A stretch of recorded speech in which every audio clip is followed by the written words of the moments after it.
Coucou tout le monde et bienvenue sur la ruche. Aujourd'hui, rétexte de tournoi des championnats du monde de Warhammer 40 000 que j'ai pu faire à Atlanta. Donc 8 parties, donc c'était sur 4 jours, 2 parties par jour. Au niveau donc de ma liste, j'étais parti avec une liste Vanguard un petit peu atypique. En gros, c'était ma liste habituelle, basée sur mon concept WTC, que vous avez à l'écran et qui comportait du coup un euro tyran avec l'amélioration, un pack de Distiller avec le Broodlord, un pack de Tyrannid Warrior avec un Pyramid Prime, le Death Sleeper évidemment, 2 Lictor, 2 Neurolictor, 2 x 5 Genestealer tout seul, sans personnage, 2 x 5 Raveners, le Biovore et le Haridan, donc qui était là en fait, je vais vous expliquer pourquoi je l'ai mis. En fait, tout simplement, quand j'ai fait mes premiers tests basés sur ma liste WTC avec les 2 Tyrannofex et les 2 packs de Warrior, je me suis aperçu que sur certaines tables, j'étais vraiment en difficulté parce que je pouvais pas me cacher, je pouvais surtout pas prendre de position intermédiaire du fait du layout Game Workshop, qui est quand même très différent du layout WTC.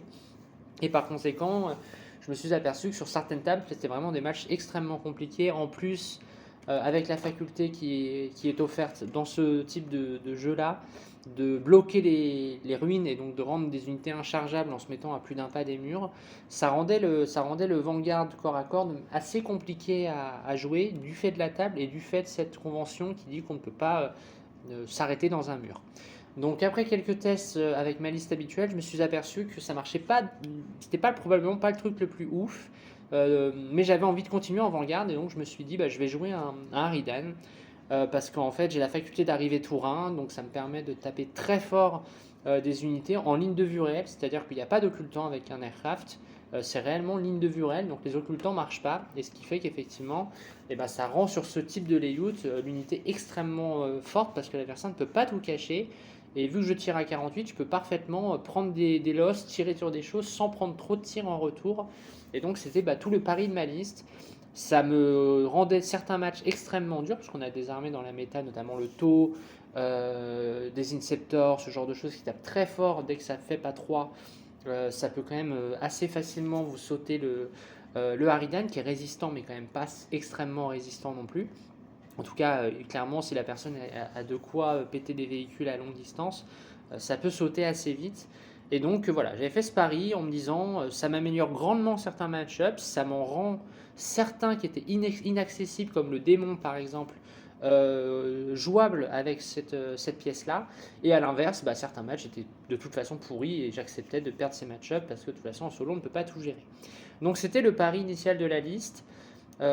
J'ai fait plusieurs tests sur TTS qui n'étaient pas extrêmement concluants, mais la réalité c'est que je pense pas que j'aurais fait beaucoup mieux avec une liste avec les Tyrannos. Donc je m'étais dit, soit j'ai le choix de partir sur de l'invasion, mais j'avais vraiment pas envie parce que j'ai encore un traumatisme du début de version de ce détachement qui est quand même un peu mou, un peu lent, un peu trop défensif et un peu trop se situe. Enfin, en fait, des fois, faut lancer des D6 en cadence et si vous faites 1, c'est nul. Si vous faites des 6, vous éclatez l'unité en face. J'avais pas envie de jouer ça, j'avais envie de jouer quand même une armée qui me plaît à jouer, c'est-à-dire le Vanguard. Et donc c'est la raison pour laquelle je suis allé à Atlanta avec cette liste-là, avec pas d'ambition particulière, parce que le niveau, je ne savais pas du tout à quoi m'attendre, mais l'idée c'était de tout état de cause de faire au mieux. Évidemment, le Best in Fashion Tyrannid, ça aurait été le Graal, mais voilà. Donc en tout cas, le but c'était voilà, ça reste un tournoi solo de toute façon, donc il y a cet aspect pairing, il y a cet aspect chance et cet aspect aussi layout qui est à prendre en compte. Donc tout ça fait qu'on peut difficilement avoir des ambitions extrêmement sérieuses de but en blanc, mais je voulais vraiment faire le mieux possible. Et en plus, ça m'amusait de sortir ce Haridan que j'ai peint pour l'occasion et qui m'a été en plus offert par un pote à moi. Donc c'était l'occasion de le faire briller de la plus belle des manières. Et du coup, je profite de cette vidéo pour vous proposer de nouveau un projet. Alors cette fois, ce sera pas un projet t-shirt, ça sera un projet box des Warhammer World où on a reçu une boîte collector en fait et qui contiennent pas mal de trucs. Je vous garde un peu la surprise de tout ce qu'il y a là-dedans. Globalement, l'idée c'est comme pour le projet t-shirt, à savoir une sorte de tombola finalement où chacun fait un type de 5 € en one shot sur la chaîne Et l'idée derrière, c'est de rémunérer Wark à hauteur du nombre de types qui aura été fait. Et parmi les gens qui auront typé au moins 5 euros, je ferai un tirage au sort et j'enverrai à la personne du coup cette boîte collector qui nous a été remis par Game Workshop pour les championnats du monde. Voilà, c'est la petite carotte pour vous insister à faire un petit tip. L'idée, c'est simplement de rémunérer un peu Wark. Wark, il le fait de manière bénévole, tout ce qui est montage. Et donc, je tiens à le rémunérer un minimum à sa juste valeur, entre guillemets, même si c'est encore très léger, de lui transférer le montant de cette cagnotte pour qu'il puisse bah, voilà, rester sur la chaîne, parce que j'insiste, sans Wark, il n'y a pas de chaîne, donc pour qu'il reste, il faut participer, puis c'est toujours sympa, vous faites un petit tip de 5 euros, je vous mettrai le lien sous la vidéo.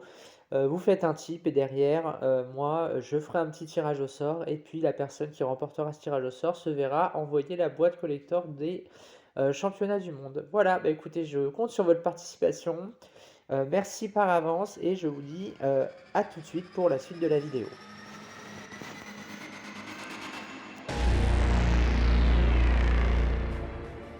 Les championnats du monde, ça veut aussi dire une sacrée ambiance sur place. Donc, je vous ai mis quelques photos de l'événement lui-même avec le nombre de tables assez dingo. Toutes réalisées par Game Workshop. Donc, c'est quand même sacrément chouette d'avoir de beaux décors et pas juste des L en carton ou en bois qu'on voit malheureusement trop souvent sur les tables WTC. Donc là, c'était vraiment des tables qui étaient vraiment jolies. En plus de ça, il y avait juste des armées qui étaient absolument dingues en termes de plateau de figurines, de mise en perspective de l'armée et en beauté des armées. Je vous mets notamment cette espèce d'armée présentée en diorama sur une espèce de monde qui aurait été conquis par une flotte russe. Donc c'était vraiment extraordinaire avec une cave à l'intérieur. Et puis en surface, un drop pod, une nande qui éclate un rhino. Enfin, c'était vraiment très très chouette. Je vous mets également la photo d'un gars qui est venu avec, je pense, toute sa collection Tyrannide. Donc il y avait plusieurs tables alignées entièrement remplies de bestioles. C'était bien sympa à voir. C'est vrai que j'aimerais bien, je l'ai déjà dit plusieurs fois, j'aimerais bien faire ça, mais j'ai encore pas les moyens techniques de présenter tout ça. Mais en tout cas, c'était vraiment très chouette. L'ambiance était hyper cool. C'est un peu la messe du wargame, donc il faut reconnaître que l'ambiance là-bas, c'est quand même assez dingo. Vous avez tous les goodies, les figurines exclusives, donc il y a vraiment moyen de se faire un petit peu plaisir sur place en termes de shopping, disons.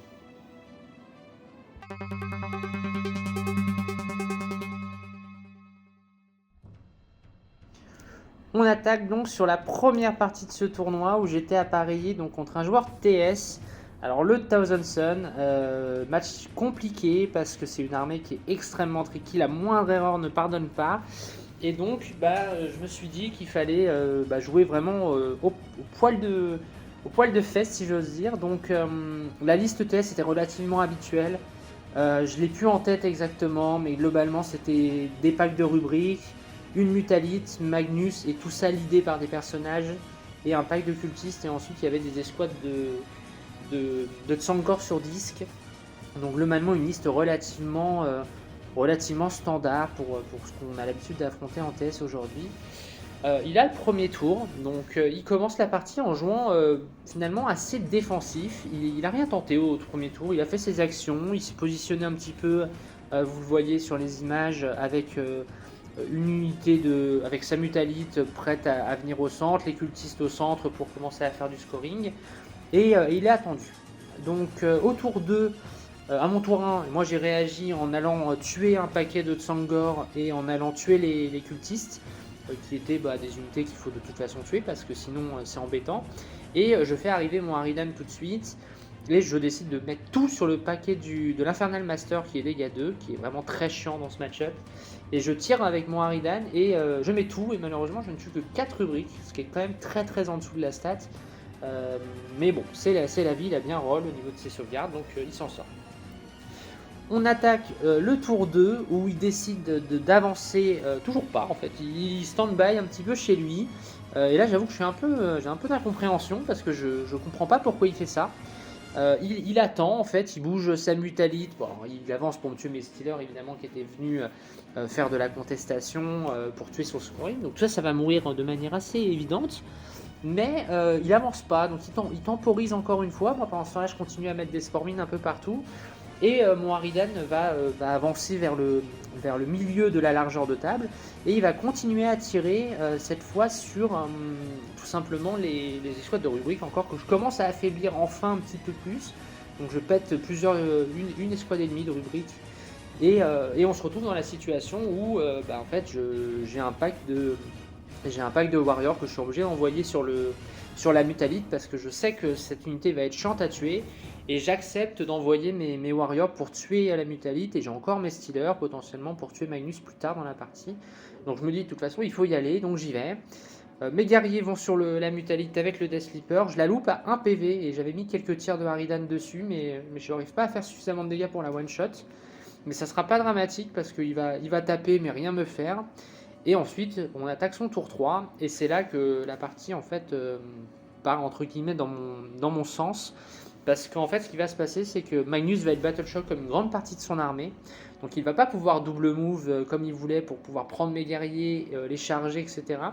Il voulait à la fois les tuer en sortant mes guerriers, il voulait à la fois tuer mes guerriers entre le tir et le corps à corps, et en fait, il est obligé de venir assez proche pour m'engager aussi au corps à corps, et du coup je vais faire un reactive move avec mes guerriers, ce qui va me mettre à une charge à 9 sur Magnus, que Magnus va louper, donc il va me tuer mes unités de Lictor qui étaient sur mon Eurolictor qui était sur un objet pour le gêner, et en fait Magnus rate sa charge, et donc il a là toute son armée Battle Shock, donc à ce moment là je vais décider de push, et ce que je vais faire c'est que je vais tuer à ce moment là, sur ce tour là, entre le Harridan qui va tirer sur 2 packs de rubriques, va finir les rubriques. J'ai mon pack de guerrier qui va one-shot Magnus à la charge. Juste avant, il avait désengagé en Desperate Escape sa mutalite qui est morte sur le désengagement. Ce qui m'a d'ailleurs permis à ce moment-là de faire le remouvement avec mes guerriers. Et en fait, sur le flanc, je commence à faire arriver des Lictors, des choses comme ça, pour venir menacer un petit peu de ces unités. Je profite de mes Raveners pour faire mon scoring et globalement l'impacter, me mettre dans des positions qui peuvent me permettre sur des charges à 9 de passer. Et si je passe pas, il a encore de la ressource à gérer, entre guillemets, au-delà des guerriers et puis des Gen Stealers. Et ensuite, la partie va finalement aller assez vite parce qu'à partir du moment où Magnus est mort, en fait, mon Harridan n'est plus gérable. Et en fait, ce qui va se passer, c'est que je vais déblayer toute son armée entre le Harridan et mes guerriers qui, du coup, il va mettre pas mal de ressources dessus, mais il n'arrivera pas à les tuer. Et du coup, ce qui fait que derrière, mes guerriers continuent à avancer, continuent à péter les squads de rubriques qui sont un petit peu bloqués et puis que je peux éviter d'Overwatch. Mon Harridan va avancer pour débarquer les gargouilles, pour forcer des Overwatch sur les gargouilles, sinon il prend 0 de primaire. Et en fait, on termine la partie où je suis un petit peu free avec mon Harridan qui vient se poser sur les objets et qui globalement fait le ménage en toujours les dernières rubriques. Mes guerriers continuent à avancer, ils finissent par mourir. Et globalement, lui, il reste uniquement Harryman sur le flanc droit, sur son flanc droit à lui. Et globalement, on termine la partie sur un 18-2. Donc au niveau de la partie, ça s'est très bien passé pour moi. Je pense que l'adversaire était beaucoup trop attentiste. J'avoue que je comprends pas trop son gameplay. Parce que je pense que s'il avait rush, je peux pas tout gérer en même temps. Il a quand même des Overwatch, etc. Magnus, c'est une vraie menace et je peux pas le gérer réellement. S'il avance tout avec l'entièreté de son armée, c'est très dur à gérer. Je pense qu'il aurait dû full avancer, ne pas me respecter et m'avancer complètement. Et là, le fait qu'il temporise tour 1, tour 2, j'ai pu lui tirer dessus de manière un petit peu free avec mon Harridan. Alors, à son avantage, mon Harridan n'a pas fait grand chose parce que sur toute la game, j'ai dû tuer peut-être une dizaine de rubriques en tirant quand même 5 fois.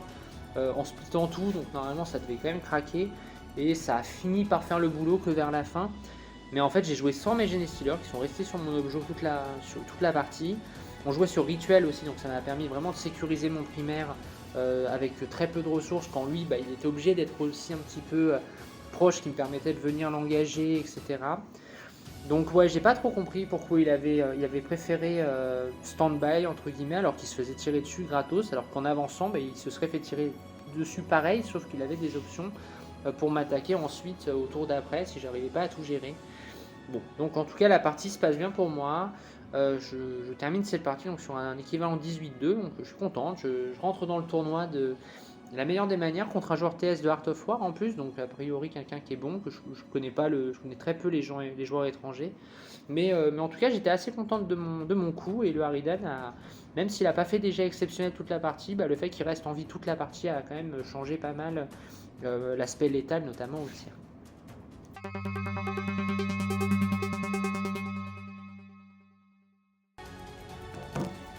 Donc au niveau de la liste de ce Blood Angel, c'est globalement ce qu'on a l'habitude de voir. C'est beaucoup de MSU, escouade d'intercesseurs d'assaut en impulsor avec un capitaine, escouade d'intercesseurs jump pack solo par 2, donc 2 x 5, 2 escouades de scouts. Et ensuite il joue 3 escouades de Sanguinary Guard, chacune menée par un personnage, 2 capitaines et Dante. Et globalement c'est tout. Donc en fait il n'a pas de Calidus, ça c'est très bien, très gênant aussi pour moi la Calidus, c'est très pénible. Donc le fait qu'il ne l'ait pas c'était quand même un gros avantage. Donc voilà, bon, la liste je la connais, c'est du full MSU hyper létal. Donc bon, voilà, je me dis que le Harridan a vraiment un coup à jouer là-dessus. On attaque maintenant la deuxième partie où je suis appareillé sur un Blood Angel, donc un Blood Angel détachement standard, plus 2 en force et plus une attaque en charge. Donc c'est un match-up que je connais parce que je connais bien le match-up pour l'avoir déjà fait pré-codex. C'est un match qui est beaucoup plus compliqué maintenant parce que maintenant que le Blood Angel a accès à une advance charge, c'est quand même plus tout à fait la même rigolade. Et en fin de compte, ce qui se passe, c'est que le Harridan, je me dis que le Harridan est vraiment très bon parce qu'il a très peu de tirs dans sa liste. En tout cas, rien qui menace sérieusement le Harridan. Donc je sais que je vais pouvoir tirer probablement toute la partie. J'ai juste à tuer en fait ce qui vole. Et une fois que ça ce sera mort, bah, je pourrai relativement me balader sur la table pour éclater tout. Et donc j'ai le tour 1 en plus qui m'avantage grandement sur ce match-up parce que du coup je peux tout de suite prendre des positions intermédiaires et arriver avec le Harridan dès le tour 1. Et du coup bah, j'arrive évidemment dès le tour 1. Je prends une loss sur 3 Sanguinary Guard avec un personnage qui sont dans la pampa et que je vois sans cover. Donc je tue les 3 Sanguinary Guard, il reste que le personnage. L'autre arme va tirer sur un paquet de Sanguinary Guard qui ont le Fight First. Et j'en tue 2, donc j'affronterai aussi grandement ce pack de Fight First qui est très gênant pour moi qui joue du corps à corps. Et mon premier tour, j'envoie des Genestealers au centre parce que j'ai absolument besoin de faire du Secure No Man's Land. Donc je suis obligé d'envoyer un pack de 5 Stealers au centre, ce que vous voyez là sur l'image du tour 1.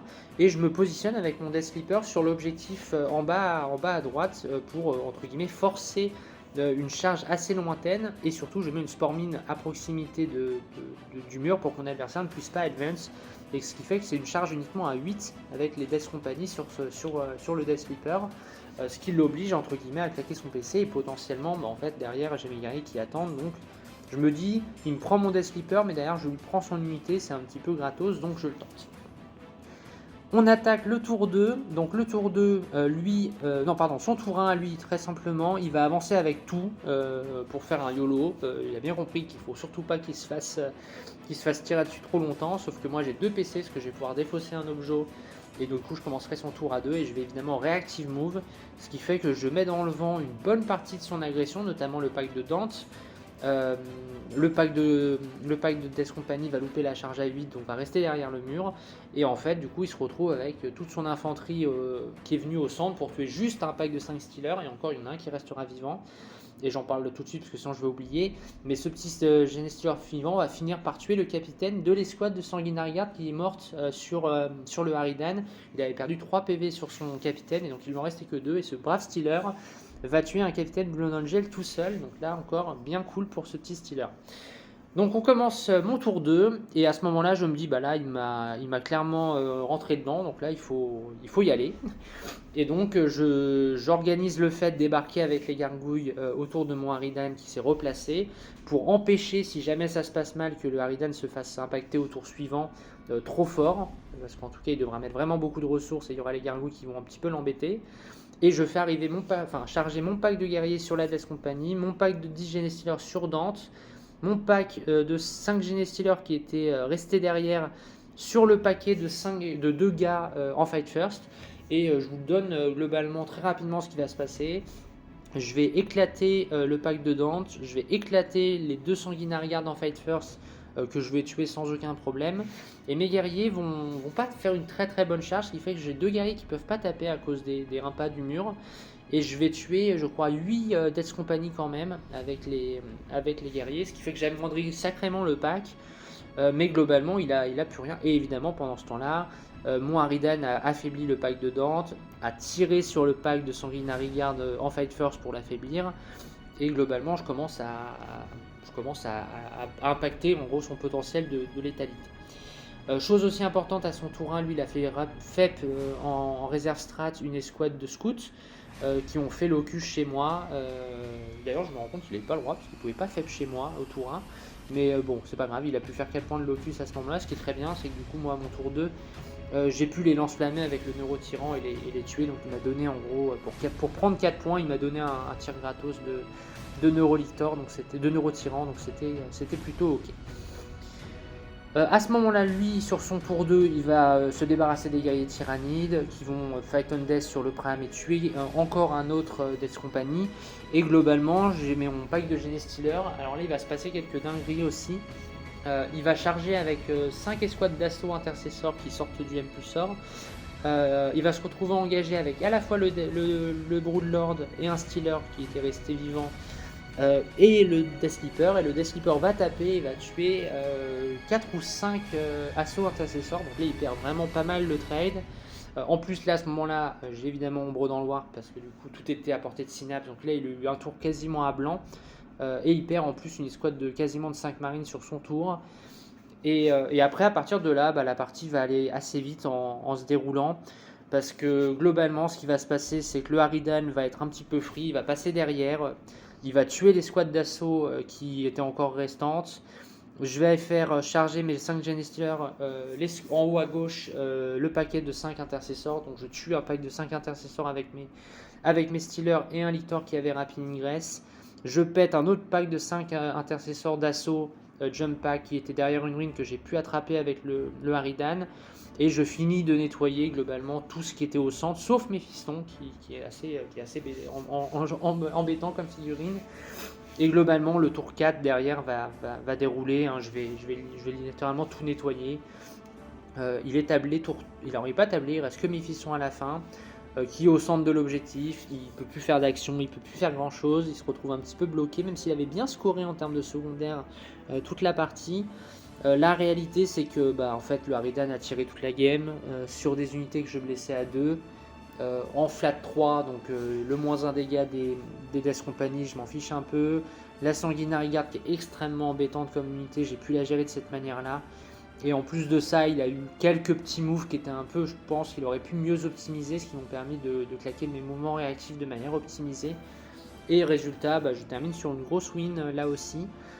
Donc globalement, le Harridan a fait les 2 premières games, très clairement. Je suis tombé sur 2 matchs. Le TS qui est ok, je pense, avec le Harridan. C'est clairement mieux que 2 Tyrannofex. Et le Blood Angel, c'est évidemment bien mieux d'avoir un Harridan que 2 Tyrannofex et un pack de guerriers. Donc la réalité, c'est que je gagne ces 2 parties sur des matchs qui étaient plutôt ok, je pense. Pour le TS, c'était plutôt ok. Et sur le Blood Angel, je pense que j'étais favorable. Même si je pense qu'avoir le T1 m'a grandement aidé quand même. Parce que si j'avais pas eu le T1, j'aurais eu un tour de moins pour tirer. Et probablement que ça aurait pas été aussi simple. Après, j'aurais sans doute joué différemment, mon adversaire aussi. Donc on n'aurait sans doute pas eu la même partie. Mais globalement, c'était intéressant de faire ces 2 matchs. J'étais clairement pas mécontente au moment du pairing. Parce que je me dis que le Harridan était clairement à son aise sur des armées qui ont assez peu de tirs, même si Magnus peut largement faire très mal à un Harridan, et puis derrière, entre les Overwatch, ça reste compliqué. Mais globalement, voilà, les 2 parties se sont bien passées, donc je termine la première journée à 2 wins, donc je suis bien contente de moi, et puis je poursuis le tournoi avec une 3e partie, qu'on verra après.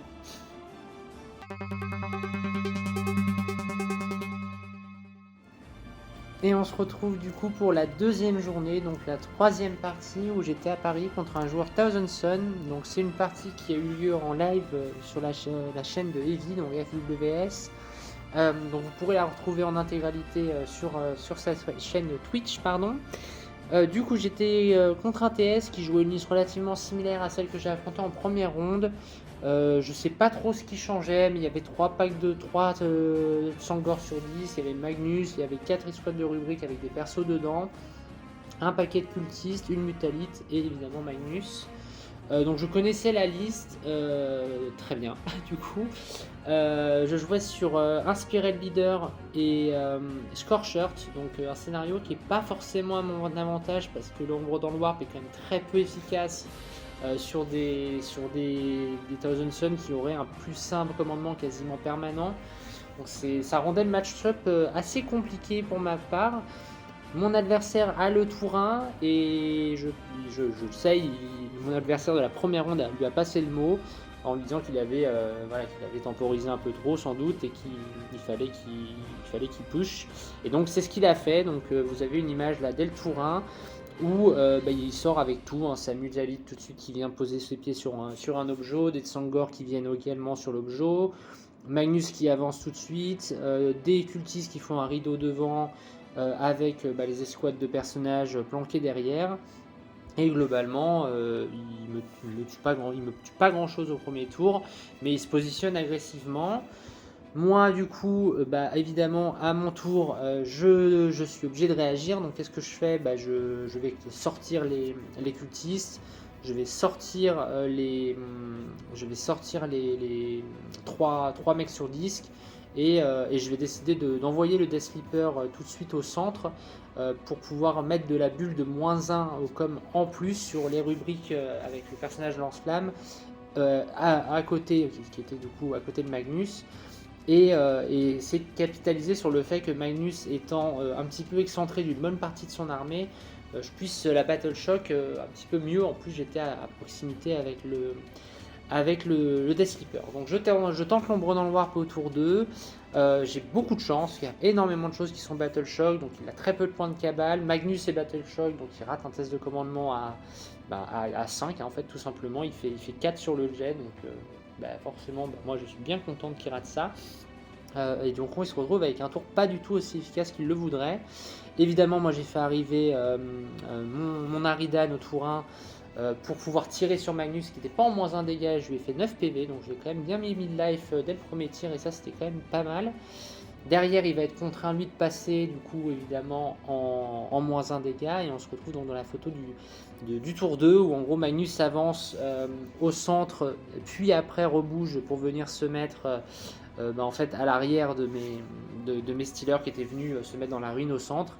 Il va prendre un petit peu de temps de réflexion, je pense à un moment qu'il va tirer sur le Haridan, ce qui à mon sens était une énorme connerie parce que toute son armée au centre était Battle Shock, donc j'aurais pu sortir mes stealers après et éclater littéralement les 2 packs de rubriques au centre. Et fort judicieusement, il focus les stealers qui meurent tous sauf le Broodlord qui reste vivant. Et globalement, du coup, il va me clean mes unités qui était venu contester pour éviter qu'il mette trop de primaires. Donc lui met que 5 de primaires à son tour 2. En plus, il y a eu l'ombre dans le Warp, etc. Donc voilà, il met que 5 de primaires. Et en même temps, il n'a pas beaucoup de puissance pour ce qui est des points de cabale, et donc il ne fait pas un tour exceptionnel. Et moi, mon tour 2, mon Haridan va tout tirer dans Magnus et il va le tuer, donc Magnus meurt. Mais je parviens à tuer un paquet de rubriques avec... alors, comment ça se passe là? Non, c'est pas ça. Je tue un personnage, effectivement, avec un Lictor. Je tue Magnus, évidemment. Je tue 3 Tsangor qui étaient venus me contester un petit peu mon objet. Et je clean un petit peu le MSU. Au prix évidemment d'envoyer quelques Raveners pour assurer la mort de Magnus si jamais ça se passait mal, que je puisse quand même rajouter encore des attaques pour être sûr de le tuer. Et donc je me dis, bon, je lui ai fait très mal, maintenant on va voir un peu ce que ça va donner. Et ensuite le reste de la partie est relativement aisé en fait à résumer, et à la fois pas vraiment.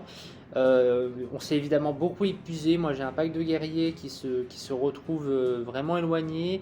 Mon Haridan qui maintenant je sais va être safe toute la partie, va pouvoir tirer sur tous les packs de rubriques. Et donc en fait je vais m'efforcer de lui contester le primaire en permanence pour qu'il mette que 5 de primaire à chaque tour, ce qui sera je crois le cas tout le temps sauf une fois où il fera 10. Et mon Harridan, en fait, à partir de là, va tirer sur des escouades de Marines. Donc je vais tuer un pack complet de rubriques quasiment à chaque tour. Malheureusement, il va venir me contester mon primaire avec un sorcier. Il va venir me contester mon primaire où il y a un Neurolictor en haut à gauche avec des rubriques par champ. Il va rater le Battle Shock et donc je vais garder mon 5 points de primaire là où j'aurais pu mettre 0. Donc là aussi un peu de chance sur le test de Battle Shock. Et derrière, ce qui se passe, c'est que mes Warriors vont venir ensuite à mon tour 3 péter son paquet de rubriques. Le Harridan va aller péter le pack de rubriques au centre, donc il n'y en a plus que 2 des packs de rubriques. Je vais mettre de la distraction en faisant fête des Raveneurs sur l'arrière pour qu'ils soient obligés de les gérer. Sinon, je tente évidemment des charges à 9 et elle rate. Et du coup, il garde son objectif avec cette Sangor sur disque. Il finit par venir sur mon objet avec une Vortex Beast là. Il a une charge à 9 qu'il rate. C'est d'ailleurs sujet à pas mal de discussions parce qu'on ne l'a pas mesuré avant et en fait quand on l'a mesuré ça passait pas et en fait on n'avait pas mesuré en ligne droite mais moi j'avais replacé la figurine après. Enfin, bon, ça a été un peu discuté. On n'a pas eu besoin de faire appel à un arbitre, ce qui me rassure quand même dans ma manière d'avoir été ferme. J'ai eu raison d'être ferme parce que je suis quasiment convaincu que c'était une charge à 9. Mais là encore, on aurait dû le checker avant parce qu'une fois qu'il a fait 8 sans reroll, en fait, il y avait le débat. En plus, il a bougé très vite sa figurine, du coup après c'était pas clair du tout, enfin c'était un peu compliqué. Ça me sauve des points, ça, parce que ça me permet évidemment de sécuriser 5 points et de ne pas perdre 5 points là-dessus. Et en fait, le reste de la partie est relativement simple à résumer. Mon Harridan va fumer les escouades de rubriques au fur et à mesure. Mes guerriers sont repartis en réserve. Je retente une charge à 9 de Lictor sur les 3 Sangor que je rate.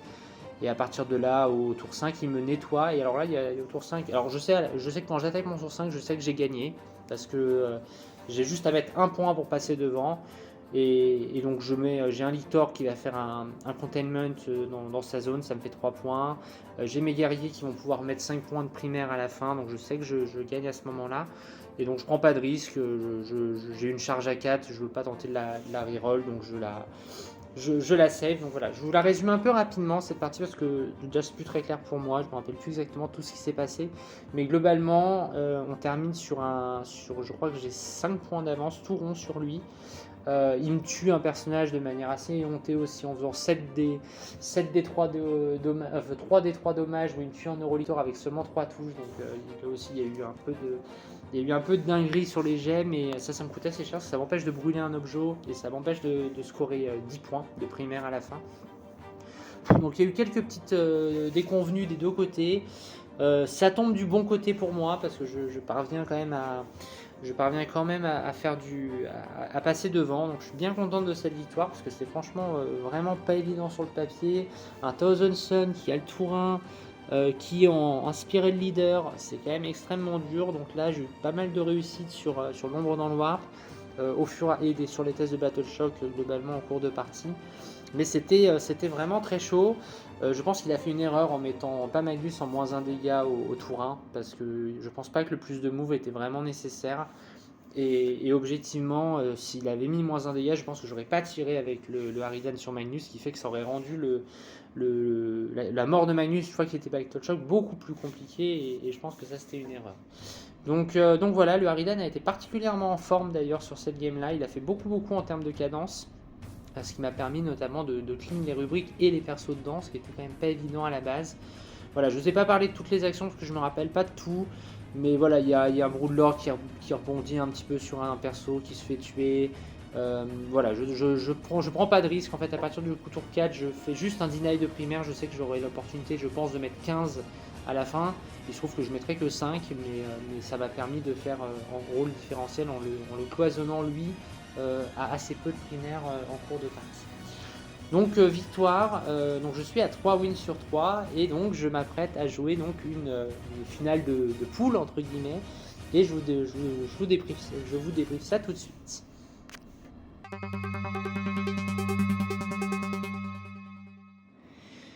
Et j'attaque donc cette dernière partie du deuxième jour contre un joueur Astra qui était québécois, donc on a pu faire la partie en français, c'était plutôt agréable. Ce qu'il était moins, c'est sa liste, hein, parce que l'Astra c'est extrêmement dur. Il a une liste en plus qui est assez particulière, il joue tout embarqué avec des véhicules. En fait, il a des Torox qui peuvent donc bouger de 15 Advance débarqués, donc ça fait une allonge extraordinaire avec ces véhicules-là. Il joue un pack, une chimère qui a Scout, qui fait à peu près la même chose en fait, puisque l'unité peut Scout et derrière elle rebouge et elle débarque. Donc en fait, il a vraiment une projection de l'ordre de plus de 15 pas avec ses unités, ce qui permet de prendre des angles de vue sur une table assez découverte. Donc le match, je savais que le match allait être dur. Après le reste, c'est un tank commandeur, un Rogaldorn, une escouade avec Leontus dedans, les fantômes de Gaunt.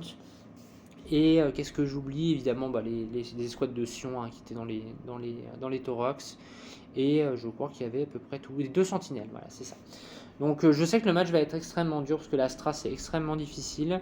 Mais je me dis qu'il y a un monde dans lequel ça peut bien se passer. On joue sur purge faux. Donc je me dis que avec potentiellement le Harridan, s'il tire suffisamment longtemps, je vais pouvoir créer un petit peu le delta. Si j'ai le Tourin, qui est très salvateur, je vais pouvoir tirer une phase de plus, péter les transports et essayer d'attraper avec les Genestealers qui contiennent. Et malheureusement, je n'ai pas le T1, c'est lui qui l'a. Et ah oui, il avait aussi 10 cavaliers. 10 cavaliers, je sais plus comment, les Attilian là, qui aussi se projettent très très loin, mouvement de 15 tourins et qui peuvent charger derrière. Enfin, c'est quand même assez ouf. Donc il a un premier tour extrêmement agressif en fait. Il m'envoie dans la tronche les cavaliers qui étaient sur un Eurolictor. Il m'envoie l'escouade de Karski qui viennent tuer une escouade de Genestealer de 5. Donc je perds au tour 1 un Eurolictor et un pack de 5 Genestealer. Et il me donne en gros à manger 10 Karskins. Évidemment, tout le reste est sur les objectifs. Les sentinelles sont sur les objectifs. Les 2 véhicules de transport sont sur les objectifs. Et en gros, il se met en position de mettre relativement facilement le All mort dès le tour 2. Donc là, à ce moment-là, j'ai plusieurs choix qui s'offrent à moi. Je peux temporiser un peu en envoyant assez peu de ressources au centre, au risque de me prendre des Overwatch qui peuvent me tuer mon escouade en réplique, ou d'y aller directement avec les distillers. Ce que je décide de faire, parce que je me dis que si je ne tue pas ça, c'est le drame absolu, et qu'il faut de toute façon que je le tente. Donc j'envoie mes distillers qui vont tuer les cavaliers et qui vont tuer les Karskins. Malheureusement, le Harridan qui arrive tue une sentinelle et ne tue pas le Torox à 1 PV près. J'ai pas très bien roll. J'ai pas fait une excellente cadence et du coup il reste vivant à 1 PV, ce qui m'embête parce que j'aurais pu envoyer mon dernier Stealer sur ce pack là pour essayer de l'affaiblir et surtout pas péter entre guillemets sa projection. Et malheureusement ça rate, donc je tue qu'une sentinelle avec le Harridan au tour 1 et je mets 9 PV à un Torox et je tue évidemment les 2 escouades au centre. Il décide de ne pas utiliser le repop. Et on arrive au tour 2, je vais essayer de me préserver des tirs en faisant des reactive moves avec les Genestealers, mais il va arriver avec les Aquilon et un pack de Sion en FEP, il va me les tuer, donc je vais perdre mes Genestealers là-dessus. Il va essayer de pas de me contester mes objets. Évidemment, à ce moment-là, je me balance l'ombre dans le warp et c'est très peu efficace. Globalement, ça n'a pas d'intérêt parce que ce qui est Battle Shock tient quand même les objets avec autre chose, donc ça n'a pas d'incidence réelle. Donc une ombre dans le warp qui est quasiment absorbée sans énorme fail. Et ensuite, il fait arriver en fait 2 escouades d'Aquilon plus les escouades de Sion. Donc ça fait 3 unités qui peuvent avoir un test de Battle Shock et je vais faire triple 1 sur ces 3 jets. Et donc du coup il n'y aura pas de Battle Shock alors qu'il y avait 2 unités qui étaient à portée du Death Sleeper. Donc ça m'ennuie un peu parce que ça aurait été des unités qui auraient déjà été tuées au tour d'après de manière safe sans Overwatch parce que Battle Shock potentiellement. Et surtout, en plus, c'était des unités, si elles sont Battle Shock, elles ne peuvent pas revenir, donc c'était quand même très très profitable. Et malheureusement, les 3 sont vivantes, les 3 ne sont pas Battle Shock, et du coup, je me retrouve complètement bloqué par ces Sions qui arrivent sur les flancs, et qui vont tout simplement m'empêcher de me déployer ensuite au tour suivant. Il va du coup me sortir les 10 Genestealers, il va me sortir, je crois, qu'est-ce qu'il me sort à ce moment-là? Les Genestealers, c'est certain. Il se loupe un peu sur les tirs, il m'affaiblit un peu les Raveners, mais pas grand-chose. Voilà, globalement, le dégât est pas ouf, mais il m'a complètement bloqué chez moi dès le tour 2. Donc je sais que mon tour 3, globalement, je n'aurais plus vraiment possibilité de le faire beaucoup de dégâts.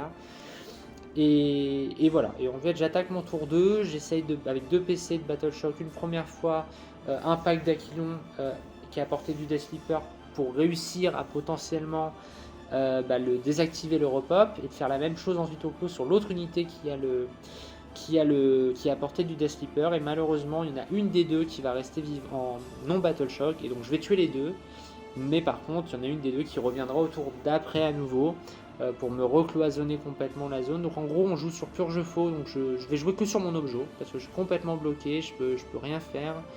Mon Harridan, je suis obligé de tuer les transports pour lui faire enlever de la longe.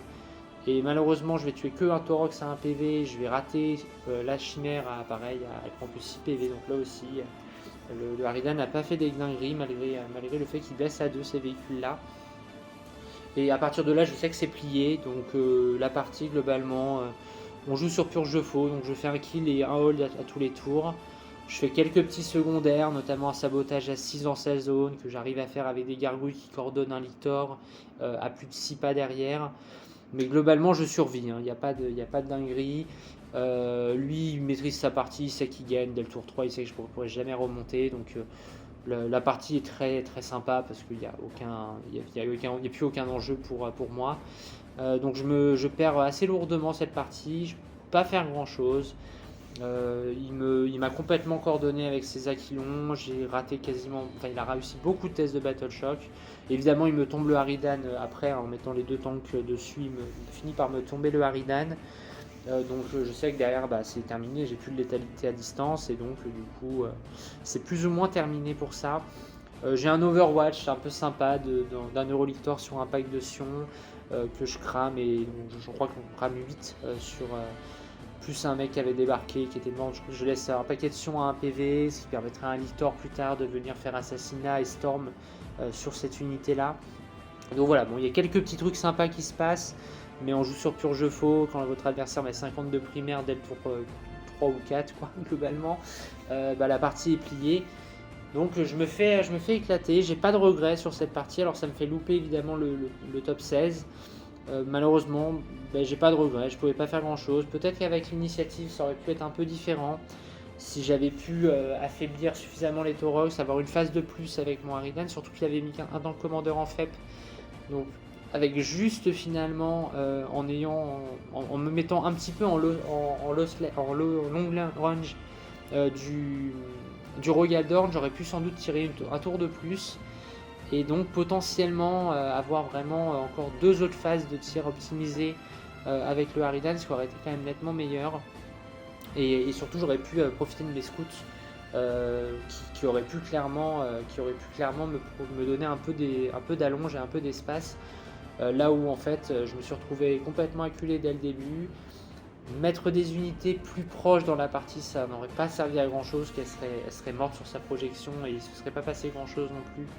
Donc je pense que cette partie était absolument ingagnable avec une unité adverse. Peut-être qu'il y aurait eu un monde, et encore, c'est pas du tout évident, mais peut-être qu'il y aurait eu un monde dans lequel ça aurait pu être intéressant d'avoir le tour 1. C'est comme ça, j'ai pas de regrets, donc je loupe le top 16 là-dessus. Mais bon, c'est le jeu, il faut accepter des matchs compliqués, et puis j'ai perdu, le gars était très bon, il n'a pas fait beaucoup d'erreurs à mon sens, sauf peut-être, je pense qu'il aurait pu laisser ses fantômes de Gaunt pour me bloquer mes infiltrations, pour ne pas... Ok, il aurait perdu ses fantômes de Gaunt, mais par contre, ce qui est certain, c'est que j'aurais pas pu aller charger ces tempestions par exemple, débarquer d'un éventuel Harridan qui aurait tué les transports, ce qui peut quand même vraiment plier la game à mon avis. Parce que dans ce cas-là, ils peuvent pas repop, etc. Donc il y a quand même pas mal d'aléas à mon sens là-dessus. Et il l'a pas tenté, ça a été payant pour lui, parce que du coup, ces fantômes de Gaunt ont pu faire des allers-retours en permanence et faire un peu de scoring, ce qui aurait été beaucoup plus compliqué évidemment si ils étaient morts tour 1 parce que je les avais tués avec des stylats. Voilà, donc défaite là-dessus, pas de regrets, c'est comme ça, la liste était très intéressante, notamment sur ces tables ouvertes où avoir une projection à 15-18 pas stats et derrière débarquer, en gros ça fait quasiment 20 de mouvements avec une escouade qui tire, C'est quand même assez dingo en termes de létalité. Donc très intéressante cette liste, et l'Astra effectivement est très très représentée dans le tome 16. Donc voilà, gros codex et effectivement compliqué à gérer malgré l'ajout du Harridan.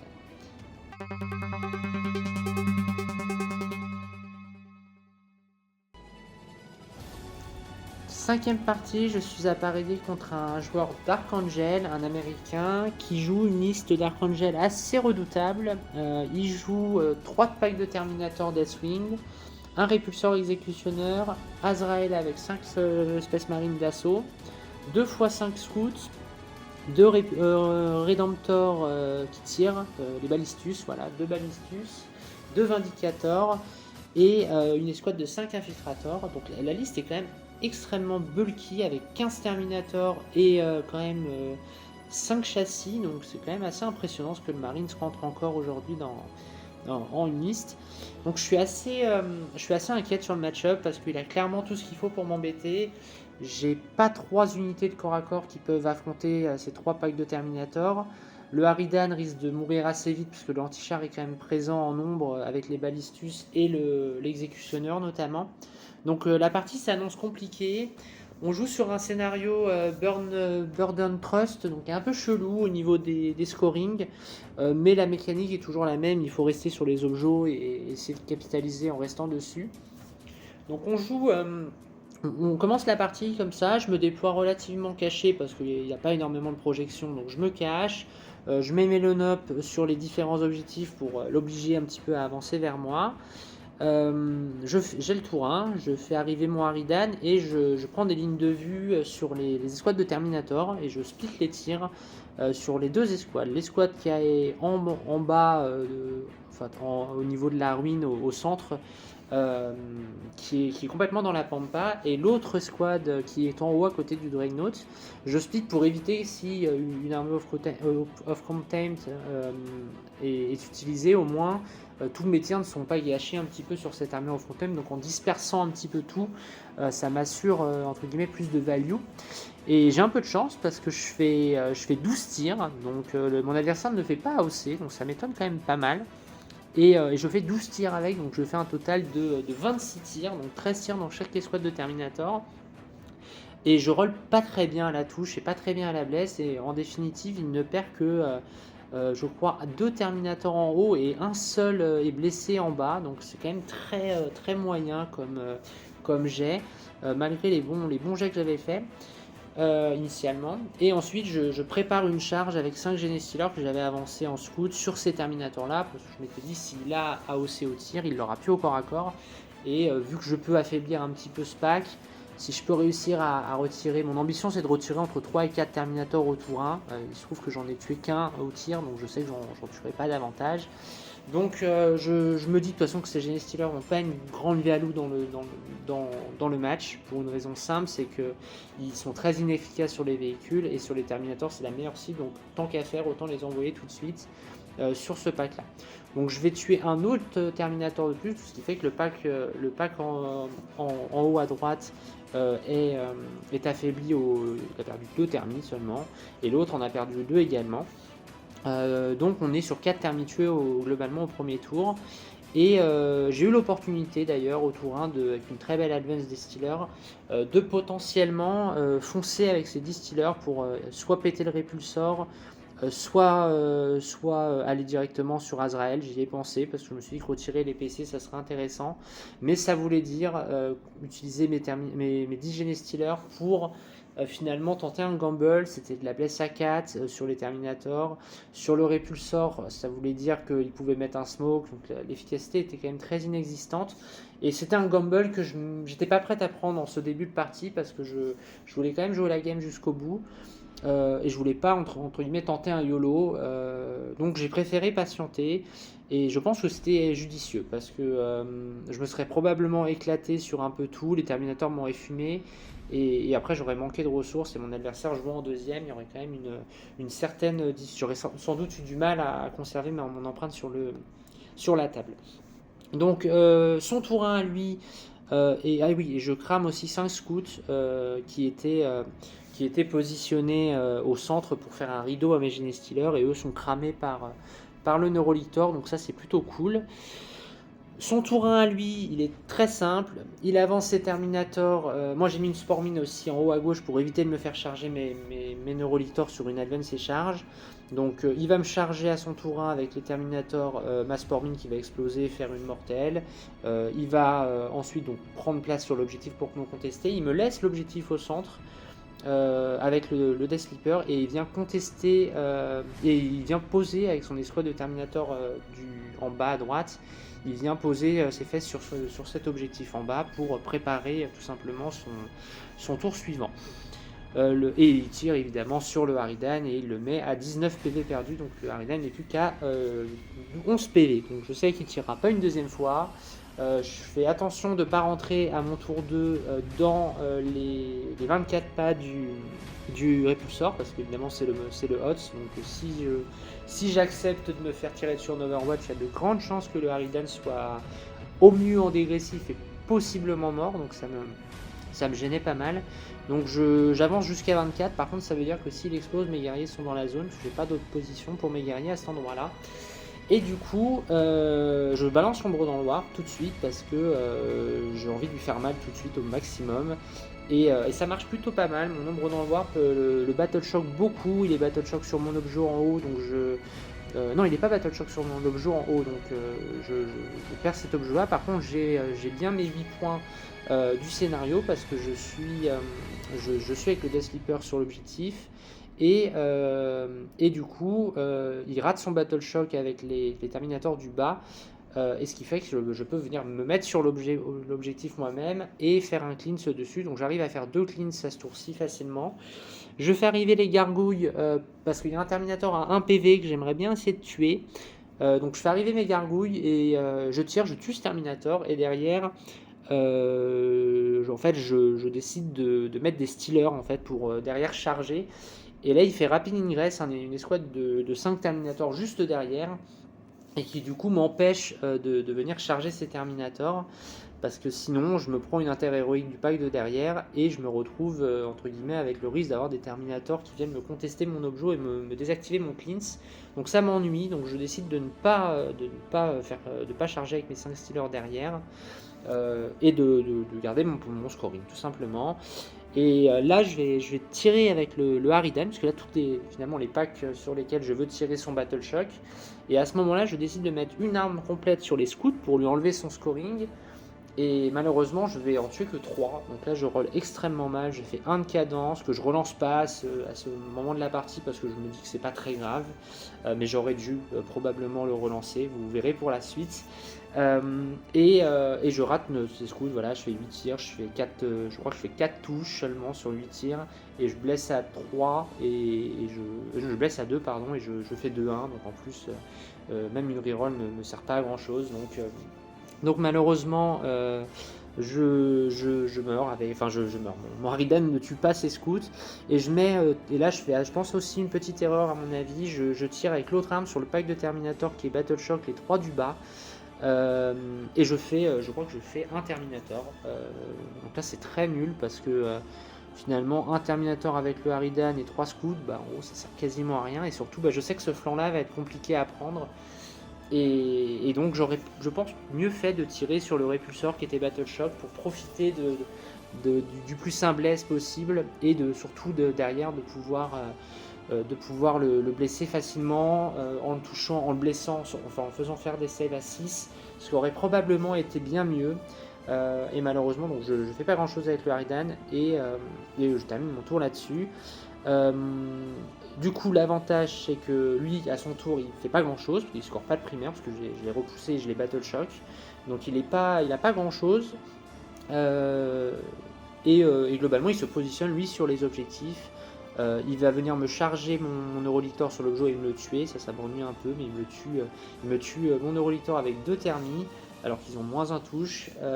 Derrière, il va réussir, alors je fais des mouvements réactifs, pour essayer de sauver mes gargouilles et surtout mon Neurolictor, parce que là les 2 escouades sont Battle Shock, donc je me dis qu'il y a sans doute moyen qu'au prochain tour je pète les deux escouades de thermie, les squads de 2 thermies et de 5 thermies en haut.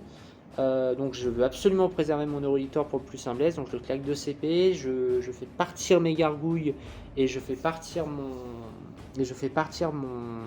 Neurolictor derrière, et j'accepte que mes Steelers meurent, hein, ils vont se faire tuer, globalement il n'y a rien de formidable pour eux, mais surtout ils arrivent à m'impacter sur une charge à 7 ou 8, mes gargouilles qui me tuent, et donc là j'ai probablement pas bien optimisé mes gargouilles, il faudrait pu servir un tour plus tard à potentiellement faire un deny de primaire, donc là je pense que je perds des points là-dessus, c'est dommage.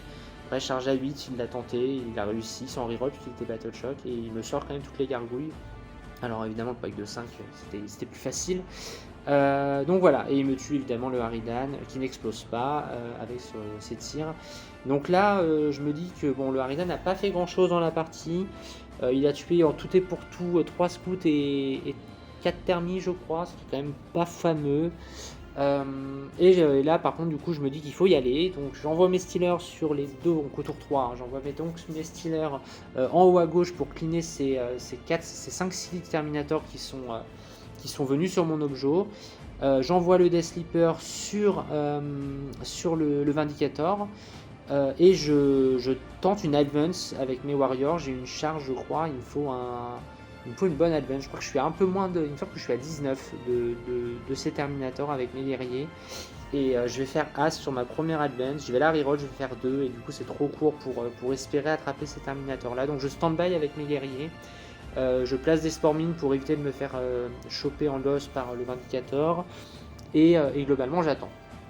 Et c'est là que je pense que je fais une erreur un petit peu, c'est qu'en fait, si j'aurais dû ignorer ces Terminators et accepter que mon adversaire mette ses points là-bas, il avait déjà été deny une fois, j'aurais dû accepter qu'il aille cet objet en bas à droite et me concentrer plutôt sur celui du centre, et donc de tirer plutôt sur le répulsor pour pouvoir espérer le fumer.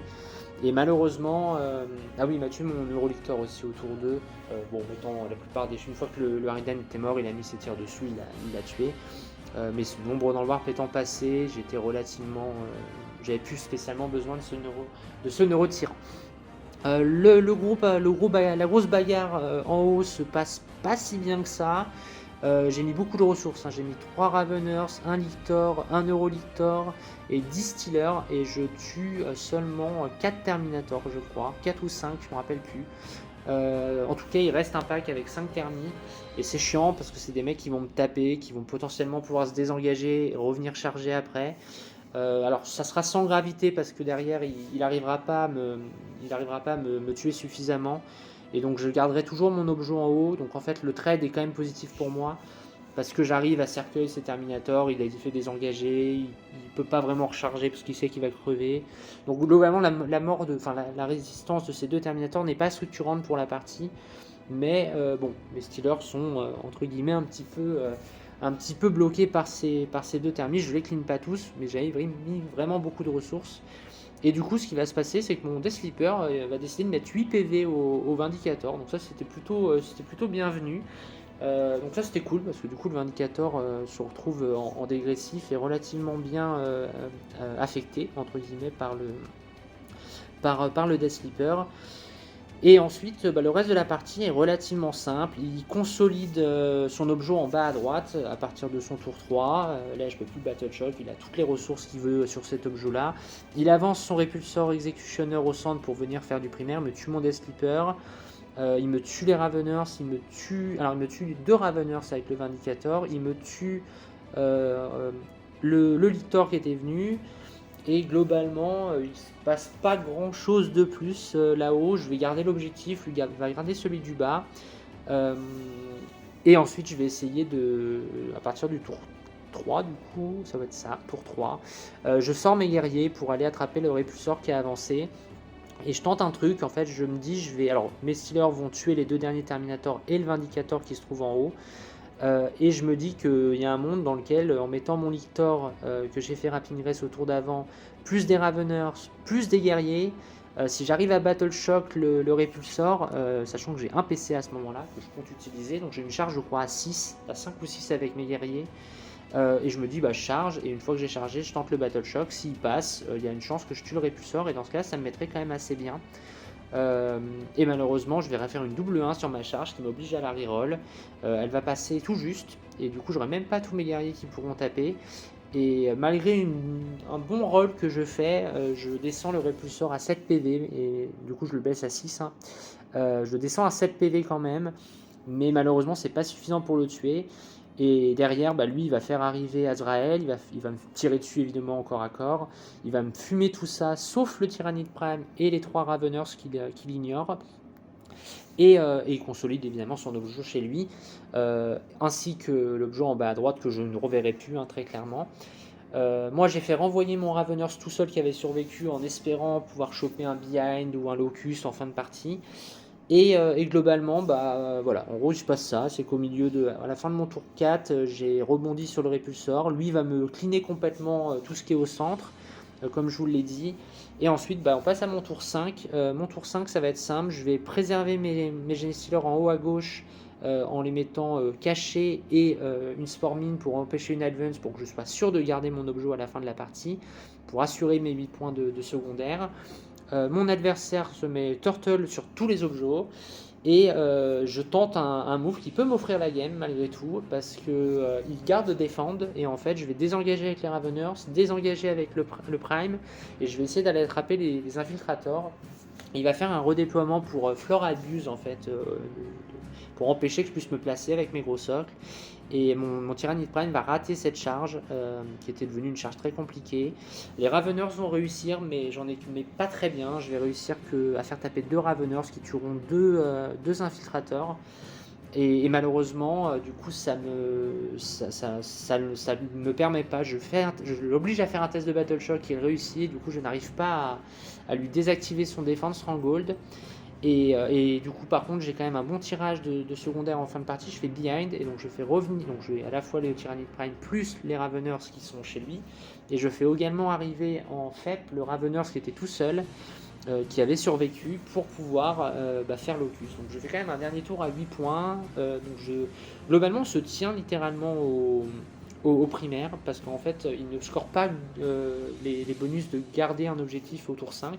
Ce qui fait qu'il a juste 4 points d'avance sur moi au primaire. Sauf que il a eu un tour à 0 quand moi j'ai eu un tour à 2 alors que moi j'ai eu un tour à 8, donc j'ai un tout petit peu d'avance au primaire. Mais malheureusement, son dernier tour va être exceptionnel parce qu'il va choper Locust et Recover Asset, et il va évidemment faire Recover Asset chez lui, Recover Asset au milieu, et le Scout va revenir, réussir son test de Battle Shock et faire Recover Asset chez moi, ce qui fait qu'il fait 2 points de Locus au centre et 6 points de Recover Asset au dernier tour, et ce qui termine la partie donc avec 3 points d'avance sur moi. Donc il gagne cette partie. Ça se joue vraiment à rien. Si j'avais tué ses scouts, je pense que j'ai gagné parce que du coup, il faisait pas recover à 6 mais à 3. Et du coup, ça changeait la partie. Donc globalement, cette partie hyper intéressante. C'était une très très belle partie. Le gars était hyper sympa. On s'est autorisé des petits, pas des rollbacks, mais j'aurais pu Overwatch à un moment. Je lui ai laissé rebouger pour qu'il ne l'ait pas à le faire. On s'est autorisé des petits trucs. Moi, j'ai oublié mes Spore Mines à plusieurs moments. Moi, je l'ai pu les mettre après. Enfin, vraiment, la partie était vraiment très cool. Le gars était adorable. Il a très bien joué. Je pense que je fais des petites erreurs, notamment les gargouilles. Je pense sur un match comme ça, je dois pas me permettre d'utiliser mes gargouilles sans que ce soit du deny. Et ça me coûte probablement la partie.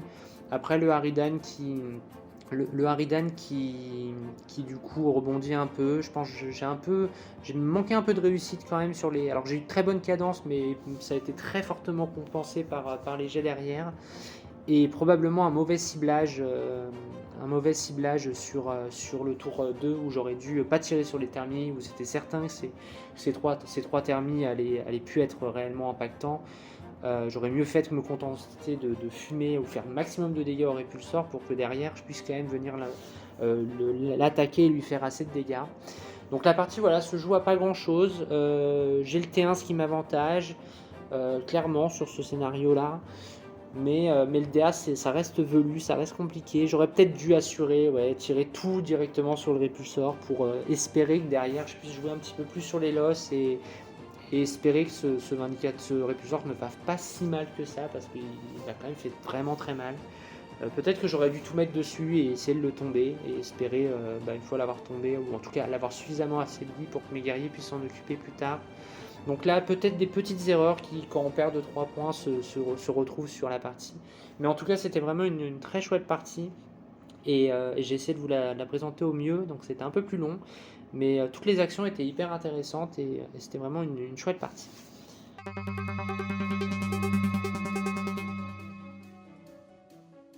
On passe maintenant à la 6e partie où je suis opposé au Zika de Tombi, donc un des joueurs de la délégation française. Il a une liste qui est composée de 3 gros Ika, Canis Rex, un gros Ika de corps à corps et Astrapos qui est un Ika hybride et qui a la faculté de pouvoir repartir en réserve et de revenir au tour suivant en fait sur le champ de bataille. Et ensuite il a 2 Warglaives et 2 Elverins. Donc au niveau de sa liste, pour moi elle est plutôt ok. J'ai tendance à penser que les Zika est peut-être un meilleur match-up que les RK de manière générale parce que les gros sont plus faciles à cibler, donc du coup c'est un petit peu plus facile de tomber avec les ressources que j'ai qu'une multitude de petits IK. Donc on commence la partie et on est sur le scénario Terraform et c'est un gros problème pour moi du coup ce scénario parce que en fait, l'initiative va conditionner très fortement la partie. Et c'est exactement ce qui va se passer. En fait, Tombi va avoir le premier tour, il va se déployer assez agressivement avec tout, n'étant pas menacé particulièrement par mon corps à corps au tour 1. Et en fait, ce qui va se passer, c'est que il va avoir le tour 1, il va mettre ses 3 Warglaives, ses 3 petits, 2 Warglaives et un Elverin au milieu sur les différents objectifs. Et il va commencer l'action de Terraform. Ce qu'il fallait évidemment faire.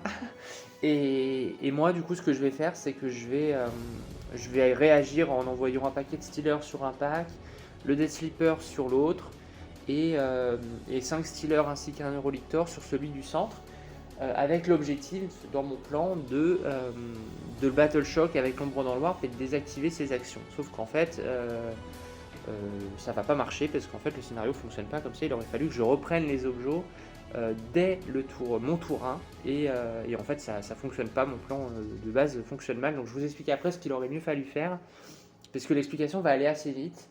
Donc je vais avancer mon Death Sleeper vers un Warglaive qui va se prendre un Overwatch, il va prendre un double 6 et il va mourir. Je vais tenter une reroll et je vais la louper, et donc du coup mon Death Sleeper va mourir comme ça. Ensuite je fais arriver mon Harridan, donc je suis à 0 CP. Qui va tirer en splittant ses armes pour éviter qu'une 4+1 vue absorbe trop. Donc je vais faire très mal à l'Ika qui est du côté des 10 Genestealers. Et je vais faire 3 PV sur le Elverin où mes 5 Genestealers et mon Eurolictor est. Et en fait, je vais tenter ma charge avec mes 10 Genestealers et je vais la rater. J'ai une charge à 5 ou 6 et je vais faire 4. Du coup, ça plombe complètement le. Déjà, je récupère aucun objet. Et je rebondis complètement parce que du coup j'ai rien tué. J'ai perdu un Death Sleeper, j'ai des Genestealers qui sont complètement dans la pampa et qui sont complètement exposés désormais. Et donc la partie, on se rend compte à ce moment-là que malgré une ombre dans le warp que je déclenche et qui lui fait assez mal, en fait il réussit quand même la terraform, mais il va marquer aucun primaire, mais il réussit quand même la terraform. Et en fait ça plie un peu la partie parce qu'il va scorer 6 x 4, donc 24 points de primaire que moi je ne pourrais pas avoir parce qu'on ne peut pas terraformer un objectif qui a déjà été terraformé. Donc je n'ai plus l'opportunité de jouer avec cette règle de mission. Lui a capé dès le tour 1. Je me suis hyper exposé et j'ai tout raté. Donc il va me balayer probablement les 10 Genestealers et probablement les Neurolictors. En tout cas le centre avec le Neurolictor au centre et les Genestealers. Donc en fait je vais perdre énormément de ressources à son T1. Et donc je décide d'abandonner la partie puisque ça n'a plus d'intérêt à mon sens. Puisque je vais le blesser très mal, l'ombre dans le warp étant passé. Mes Stealers qui étaient une menace importante vont probablement même pas tuer un Nika. Mes guerriers suffiront pas derrière, donc en fait il va caper son primaire. Donc on a théorisé la partie, On termine sur une lourde défaite pour moi. Alors, je n'ai pas l'habitude d'abandonner les parties en tyrannide, mais en WTC ça a du sens, il faut toujours se bagarrer pour le moindre point. Là en solo, c'est déjà beaucoup moins le cas, puisque même si le scoring peut avoir un peu d'intérêt, c'est quand même très léger. Et surtout, j'avais très envie d'aller voir l'aquarium à Atlanta, donc on a profité de cette partie écourtée pour aller avec mon conjoint à l'aquarium d'Atlanta. Donc on a vu des requins, les requins baleines, c'était très chouette. Et malheureusement, cette partie était un peu avortée. Tombi était désolé, je lui ai dit qu'il n'y avait pas à l'être, que ça faisait partie du solo et que des fois il y avait des combinaisons qui rendaient la partie complètement sens unique pour un joueur et qu'il faut l'accepter, ça fait partie du jeu. Donc voilà, désolé pour lui avoir peut-être enlevé un petit plaisir de jeu pour lui, mais franchement, moi je voyais pas l'intérêt de continuer et je préférais plutôt que faire une partie un petit peu clairement pas plaisante, parce qu'on retire ses filles toute la game et qu'on peut rien faire, puisque de toute façon le scoring est entériné pour le reste de la partie. C'est pas forcément le truc que je recherchais le plus, donc j'ai préféré aller faire une visite d'Atlanta. Voilà, en tout cas voilà pour cette journée, donc assez compliqué, 2 défaites, une petite défaite avec peut-être des actions qui m'auraient permis de passer devant, et celle-là où je peux strictement rien faire, donc pas vraiment de regrets sur cette deuxième journée, mais troisième journée pardon. Mais bon, c'est sûr que là j'enchaîne 3 défaites, donc je suis un petit peu triste. J'espère que je me rattraperai sur la suivante.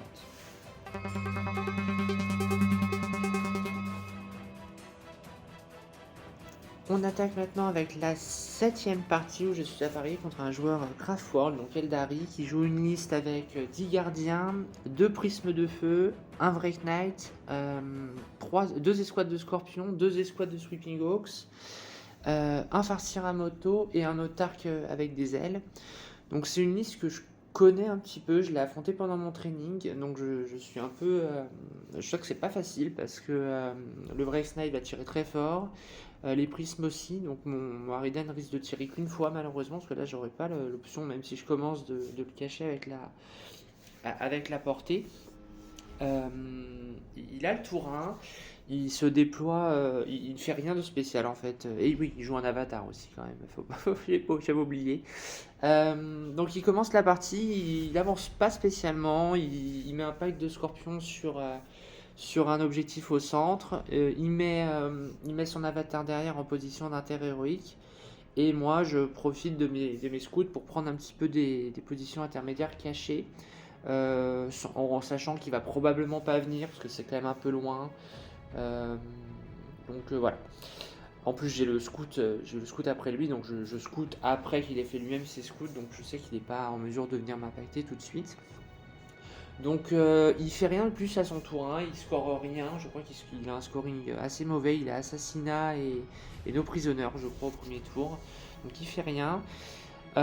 Ensuite moi j'avance, donc du coup j'ai 2 options, je peux envoyer un pack de Stealer au centre sur les scorpions, mais du coup je m'expose à une intérêt héroïque de l'avatar, et donc ça me gêne un peu parce qu'il y a beaucoup d'OC, donc il pourrait reprendre l'OC, l'objectif du centre, donc le but c'est d'essayer de limiter ça et d'envoyer un autre pack de Stealer sur le pack de Sweeping Hawks qui est dans la ruine chez lui. C'est une charge à 4, mais je sais qu'il peut Reactive Move, et en Reactive Move il peut parfaitement me retirer complètement l'option de charge, et au final je décide de pas y aller, je préfère temporiser un tour, je me dis qu'il vaut mieux attendre.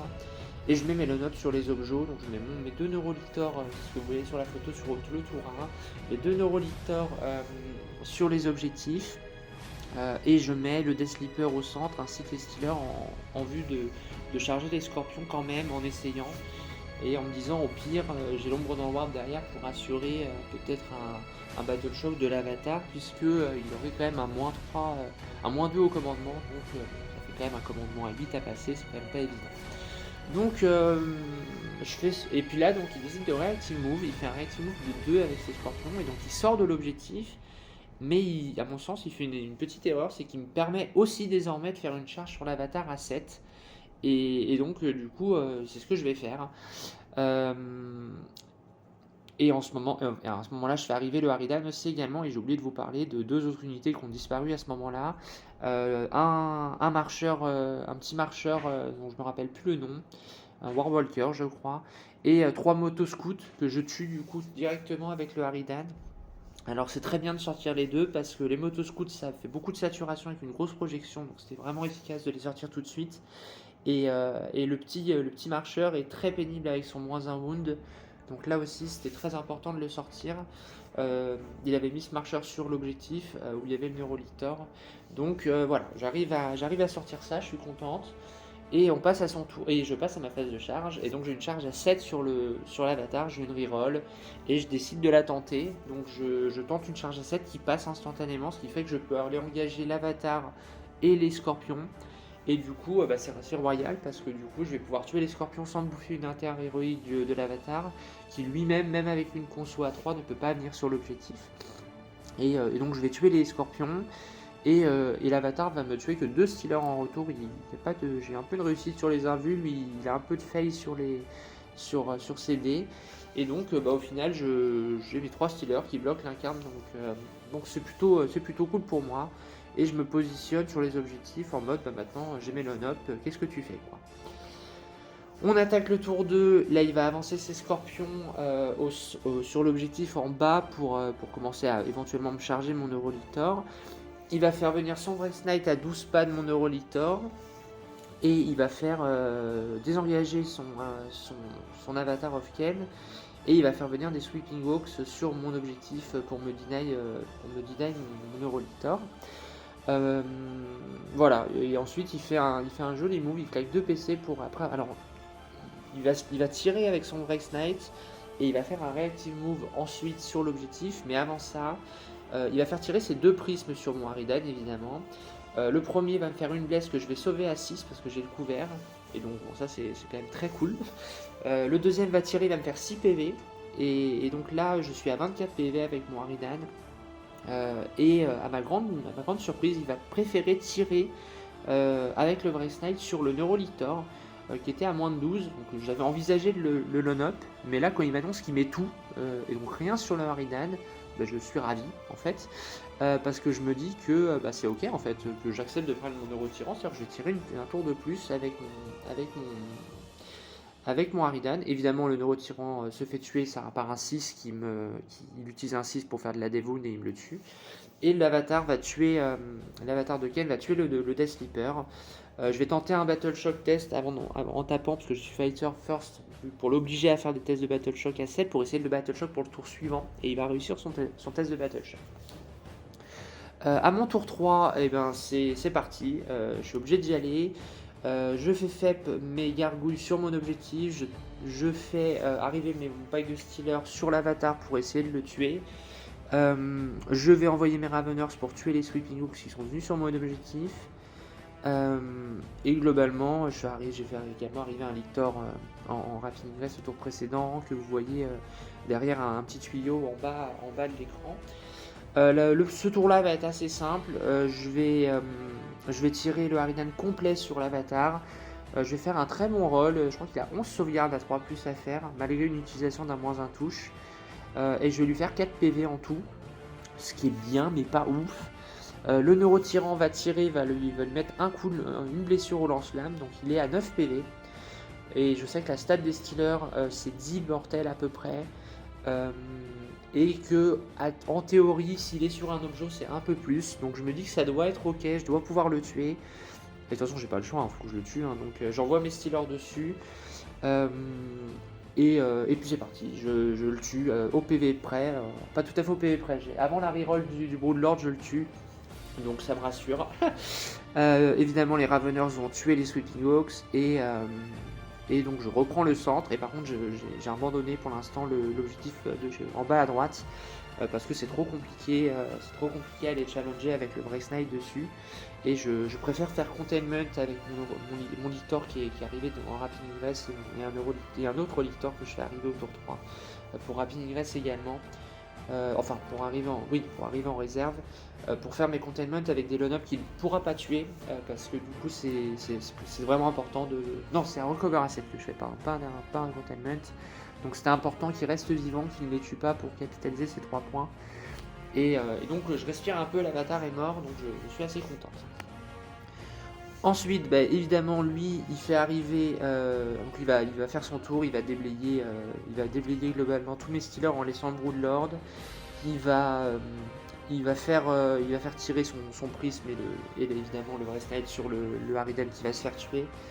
Et puis on passe ensuite du coup à mon tour 3 où là ça va quand même pas mal changer la partie à ce moment-là. Je fais l'ombre en Warp, il se passe rien du tout à son tour. Globalement il a quelques unités Battle Shock mais rien d'intéressant parce que du coup il sécurise avec ses dés miracles les Battle Shock qui sont nécessaires pour son primaire. Donc l'ombre dans le Warp n'est pas très utile sur ce match-up là. Ensuite, du coup, donc il me tue tous mes Genie Stealers. Moi, à ce moment-là, je fais sortir mes Warriors pour charger le prisme qui est au centre.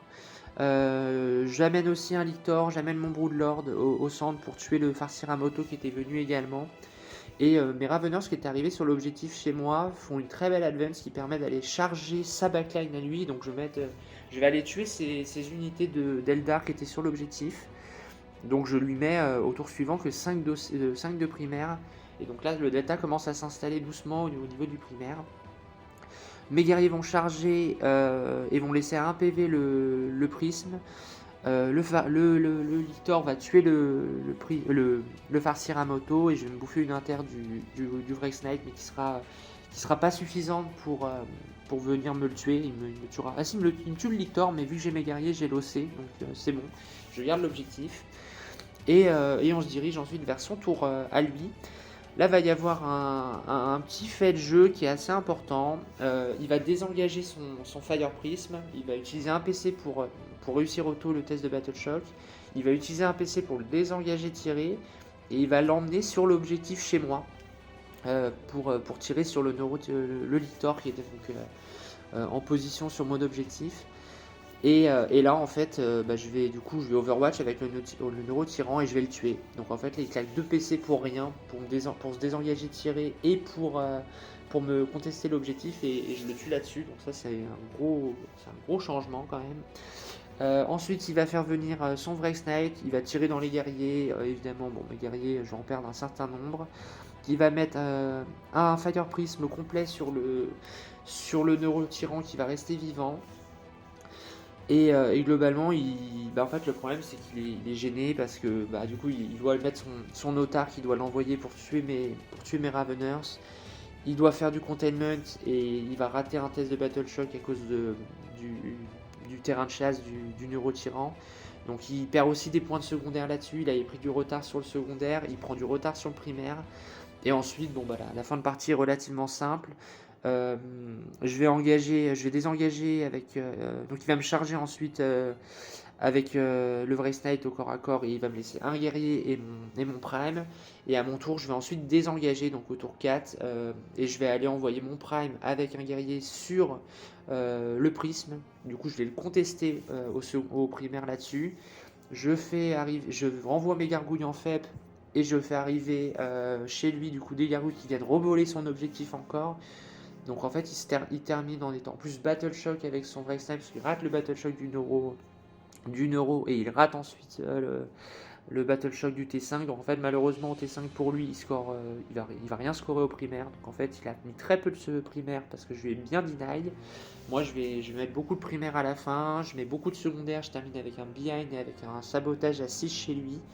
Donc ça se passe... non, c'est pas un sabotage que je fais. C'est un behind et un locust, c'est ça. Et donc je capte bien mes secondaires, je capte bien mes primaires. Donc je gagne cette partie assez largement.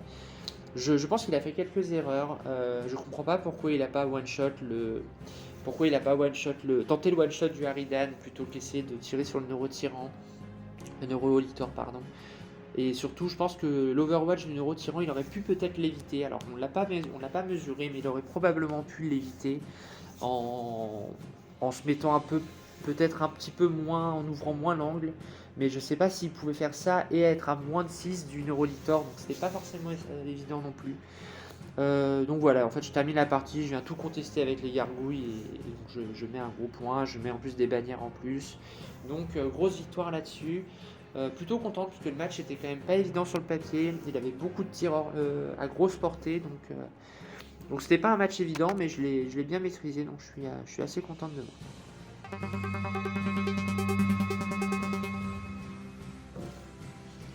Et on passe maintenant à la dernière et ultime partie de ces championnats du monde, où je suis appareillé contre un Necron Hypercrypt sur un Lynchpin et en déploiement Scorchert.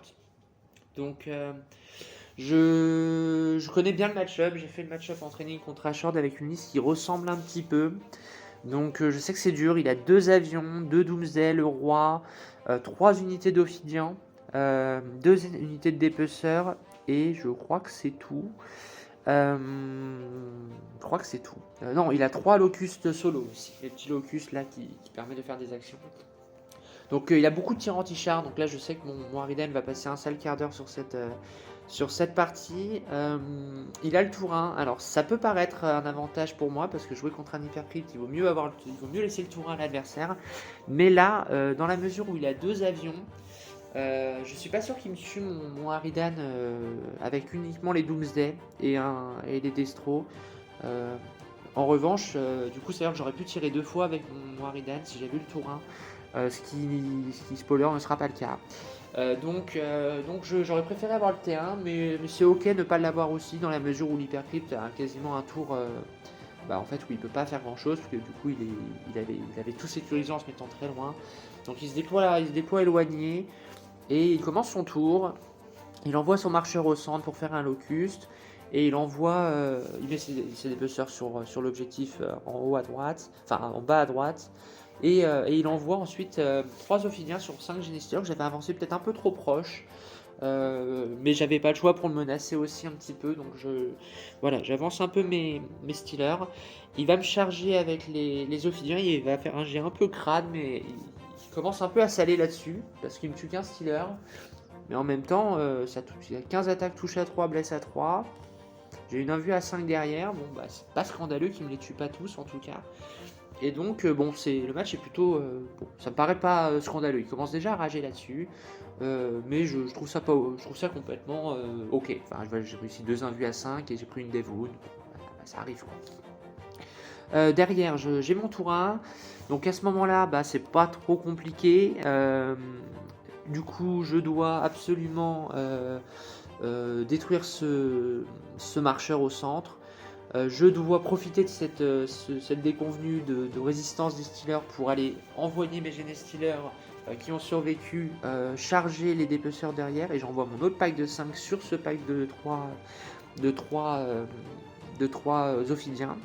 Je fais arriver mon Harridan, et là du coup je tire sur les autres Ophidiens qui sont loin pour lui péter tout de suite son MSU, parce que je sais que l'invue à 4 va me troller. J'ai maintenant de l'expérience, donc je me dis ça sert à rien d'essayer de péter une Doomsday ou quoi, ça va rien faire. Donc je préfère péter son MSU, donc je pète tous ces Ophidiens. Et c'est ce qui se passe en gros. Je tue les 5 dépeceurs qui étaient sur son objet haut. Je tue les 3 Ophidiens qui étaient au centre, venus m'agresser au tour 1. Et je tue les 2 escouades d'Ophidiens avec le Harridan. Donc je tue quand même 5 unités de scoring tour 1. Et mes Stealers vont tuer le marcheur avec le Death Sleeper qui vient charger et se mettre au centre de l'objet. Donc je termine mon tour. J'ai mes 2 lone-up sur les objets au centre et en haut à gauche. Et mon Harridan qui est dans ma zone, entre guillemets, avec des sport mines pour essayer d'écranter un petit peu. Lui, il fait son tour, et là, il va arriver avec les deux moissonneurs. Et du coup, il a un problème, c'est ça, je l'avais identifié, c'est qu'il avait mis uniquement des Ophidiens sur l'objectif, chez lui, et donc ils sont morts. Et donc, s'il veut TP des unités, il doit renvoyer le roi, et laisser au moins une Doomsday chez lui. Donc qui va pas faire grand chose, et donc il est un peu gêné, il est obligé de rester sur cet objectif, donc il laisse le roi sur l'objectif, et il ramène une Doomsday du coup sur cet objectif là, parce que sinon au tour d'après il a à nouveau pas de primaire. Donc il est obligé de laisser ses Doomsday en fait chez lui, et il fait arriver ses 2 avions, il envoie son scoring en fait.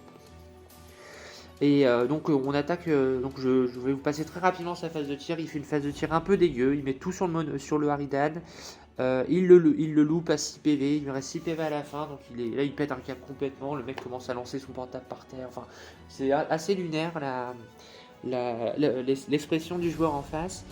Euh, je m'assure que son moissonneur qui est venu, donc il a envoyé un moissonneur dans ma zone en fait, enfin sur mon objectif en haut à gauche, et je m'assure qu'il puisse sortir au prochain tour. Il ne pourra pas le laisser sur table et tirer, il devra le renvoyer pour pouvoir tirer avec.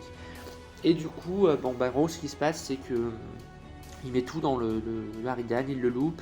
Par contre, avec la statue d'Ego, il tue mon Lictor sur lequel je pouvais pas le knock parce qu'il avait fait pas 3.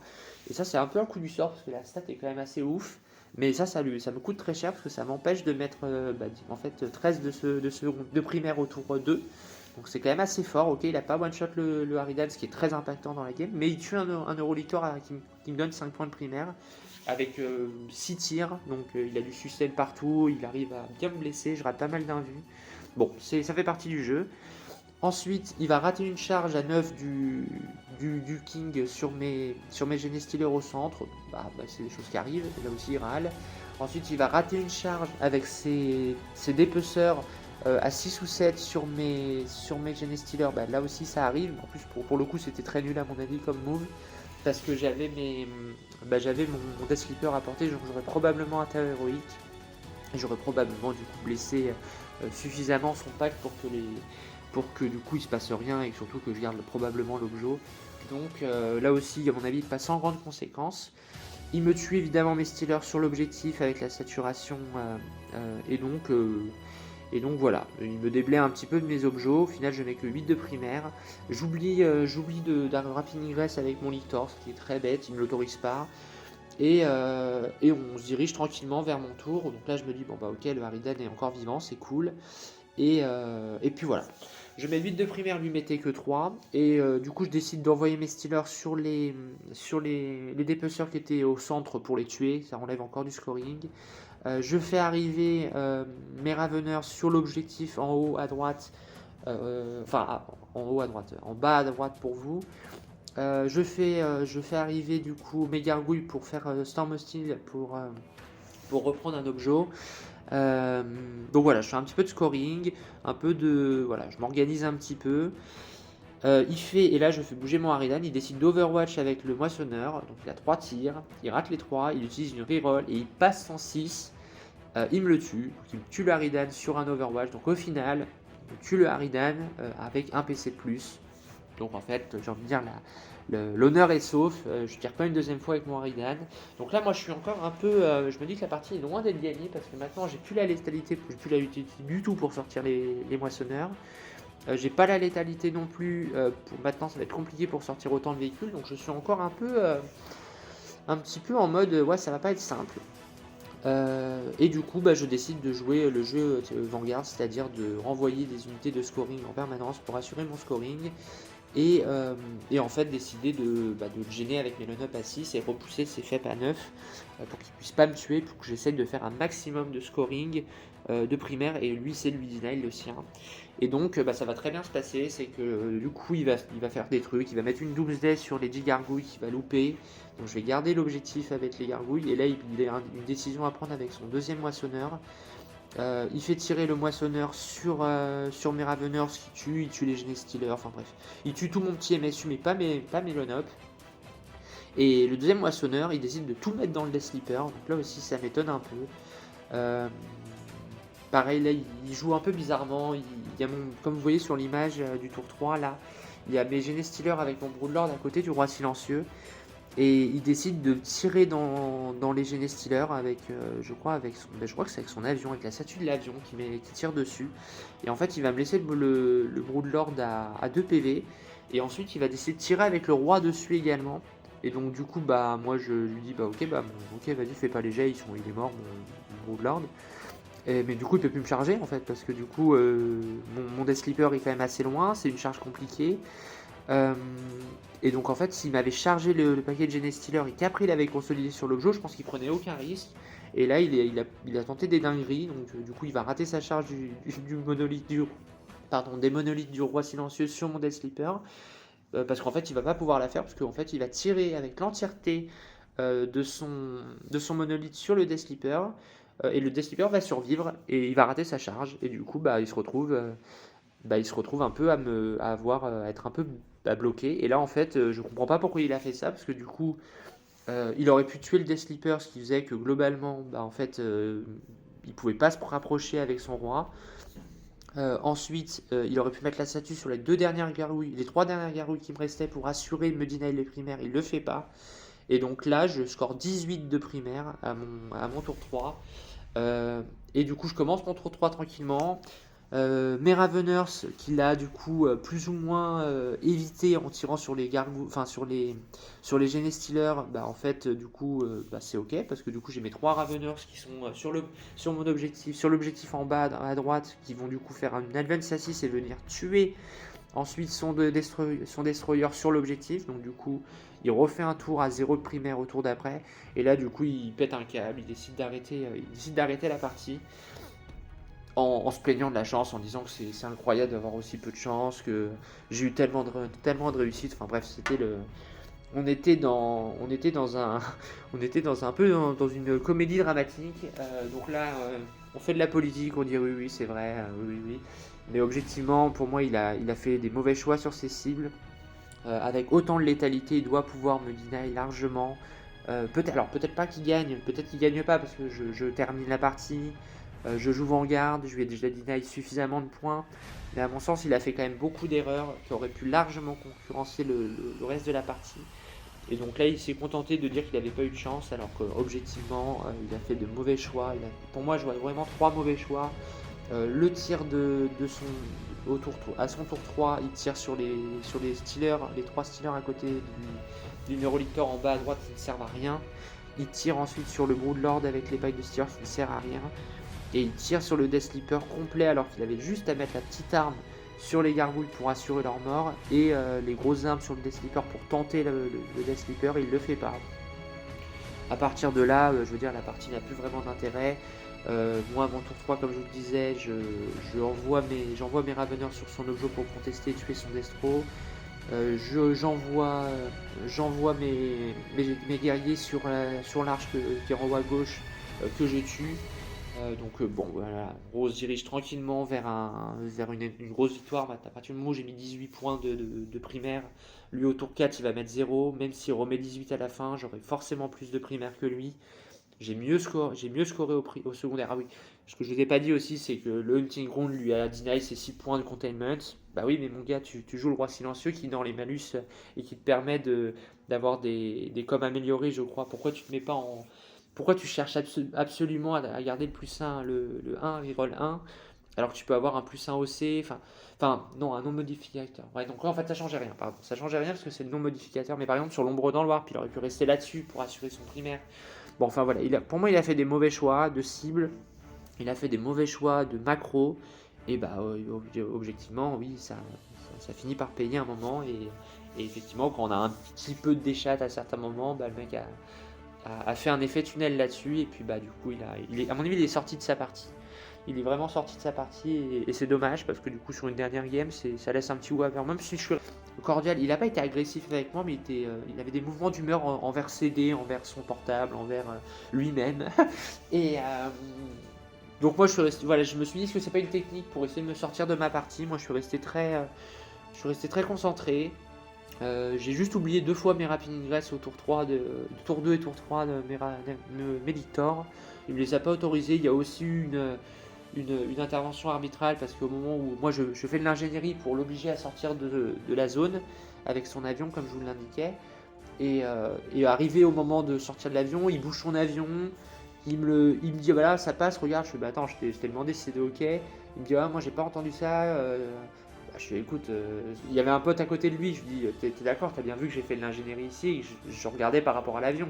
Et il me dit oui effectivement, on appelle un arbitre, c'est un français qui vient, je lui explique, l'arbitre me dit je suis français, je préfère checker avec un arbitre autre.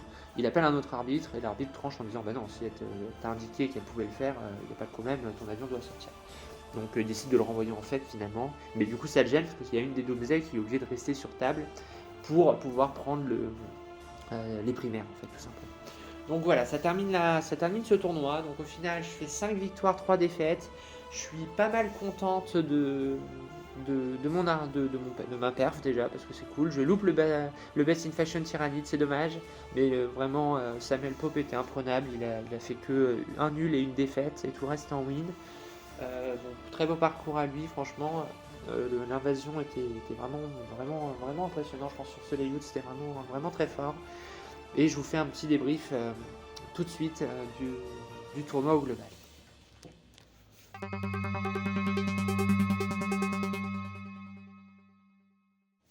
Donc, je vais vous débriefer ces championnats du monde. Alors, de deux aspects. Le premier sur l'aspect liste. Donc, on va commencer par ça. Alors, effectivement, j'avais pris le choix de partir sur le Harridan. Alors, j'avais sans doute surréagi par rapport au layout.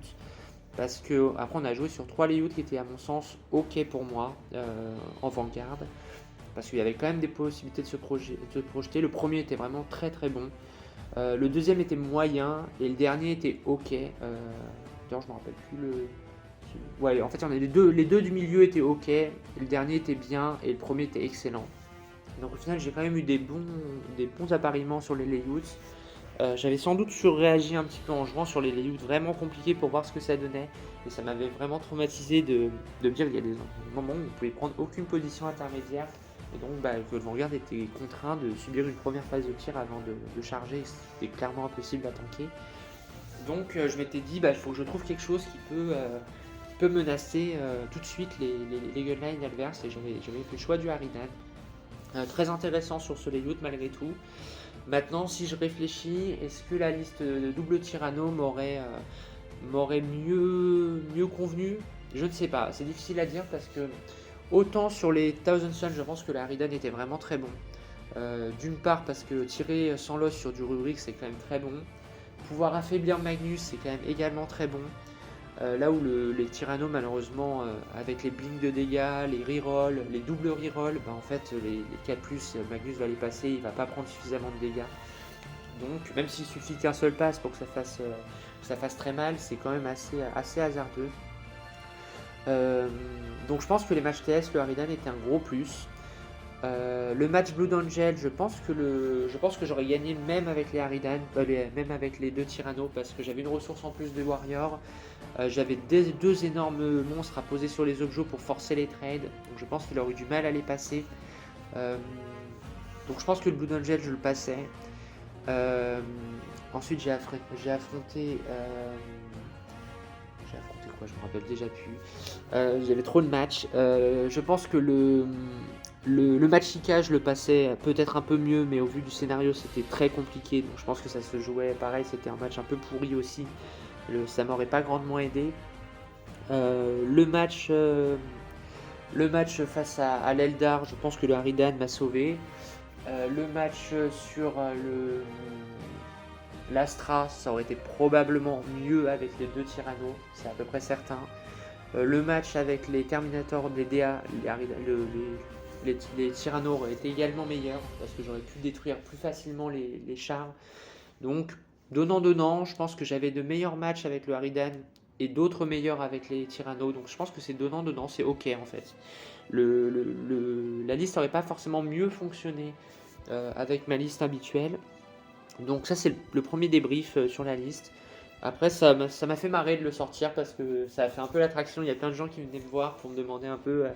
Me disaient que c'était trop bien de le voir, que la fille était trop cool. Enfin voilà, ça c'était le côté marrant. Il y a une petite mise en lumière sur la liste, c'était assez rigolo. Et au final, la performance est ce qu'elle est, donc c'est plutôt cool. Je veux dire, je me suis pas complètement troué en partant là-dessus. Donc j'ai peut-être créé une méta. Make Harridan great again. Donc on verra bien. Mais en tout cas, c'était assez drôle de le sortir. Il a mieux roll que sur TTS en plus, globalement. Donc ça, c'est cool. Après, au niveau de l'événement lui-même, alors c'est grandiose. Franchement, c'est cool. On arrive là-dedans. Il y a des statues de Terminator à taille réelle. Il y a une boutique Game Workshop dans un hall d'immeubles américains, enfin d'hôtels américains. C'est grandiose, les tables sont super belles en fait, parce qu'on joue avec des décor games, donc on joue en compétitif avec des beaux layouts, donc ça c'est cool. L'ambiance est dingo, en même temps il y a un grand narratif qui prend place, et du coup c'est un tournoi narratif en fait, avec des gens déguisés, donc il y a plein de gens qui sont déguisés, c'est super drôle. Donc l'ambiance est vraiment à fond 40K, à fond, on est vraiment dans l'univers Warhammer. Au niveau des peintures, il y a des armées qui sont dingues. Genre vraiment, il y a des, je vous ai mis quelques photos de scénar, enfin de plateaux avec des mises en scène de scénettes en fait. Et franchement c'est trop cool. C'est assez dingue. Il y a le gars de, alors je sais plus comment s'appelle cette chaîne YouTube américaine, Mini Warp Gaming je crois, ou un truc comme ça. Avec un mec qui a ramené, je pense, à peu près 30 000 points de tyrannide, peut-être 40 000 points de tyrannide et qui les a alignés sur place. Bah ouais, mais le mec triche aussi, lui, il habite aux États-Unis. Moi, je pouvais pas les ramener en physique. Donc, ouais, c'était super cool. Pareil, je vous ai mis la photo aussi sur 4-5 tables alignées, une flotte ruche complète. C'était vraiment trop cool. Donc, bon, l'ambiance est trop bien. Ça, c'est super cool. Après, le niveau des joueurs est franchement exceptionnel. Moi, je trouve que j'ai été challengé sur toutes les games. Sauf peut-être la dernière où je trouve que le gars a juste queené sur les dés et à mon avis est sorti de sa game trop vite. Mais globalement, pour moi, les joueurs sont tous excellents. Donc ça, c'est vraiment super cool de faire un tournoi où on est en permanent challengé. Il n'y a pas de ah là j'ai perdu, je vais tomber sur moins fort. Non, non. Tu vas tomber sur quelqu'un qui est aussi fort que toi, mais qui a juste perdu parce qu'il est tombé sur un Astra, quoi. Donc voilà, en fait, franchement, c'est super cool de faire. C'est vraiment super cool de faire ces matchs-là. C'est hyper challengeant. Donc ça, c'est super cool. Alors après, le petit bémol que j'ai sur ce tournoi, c'est que au final, c'est du Game Workshop à tout niveau. C'est à la fois du Game Workshop, bah, vous avez des beaux décors, vous avez une belle salle, vous avez un hôtel complet qui est réservé quasiment pour le tournoi. Et à côté de ça, vous avez une cérémonie de remise des prix qui est genre de pacotille, réellement. C'est vraiment cheap. Il y a un PowerPoint qui est fait par, je pense, un stagiaire.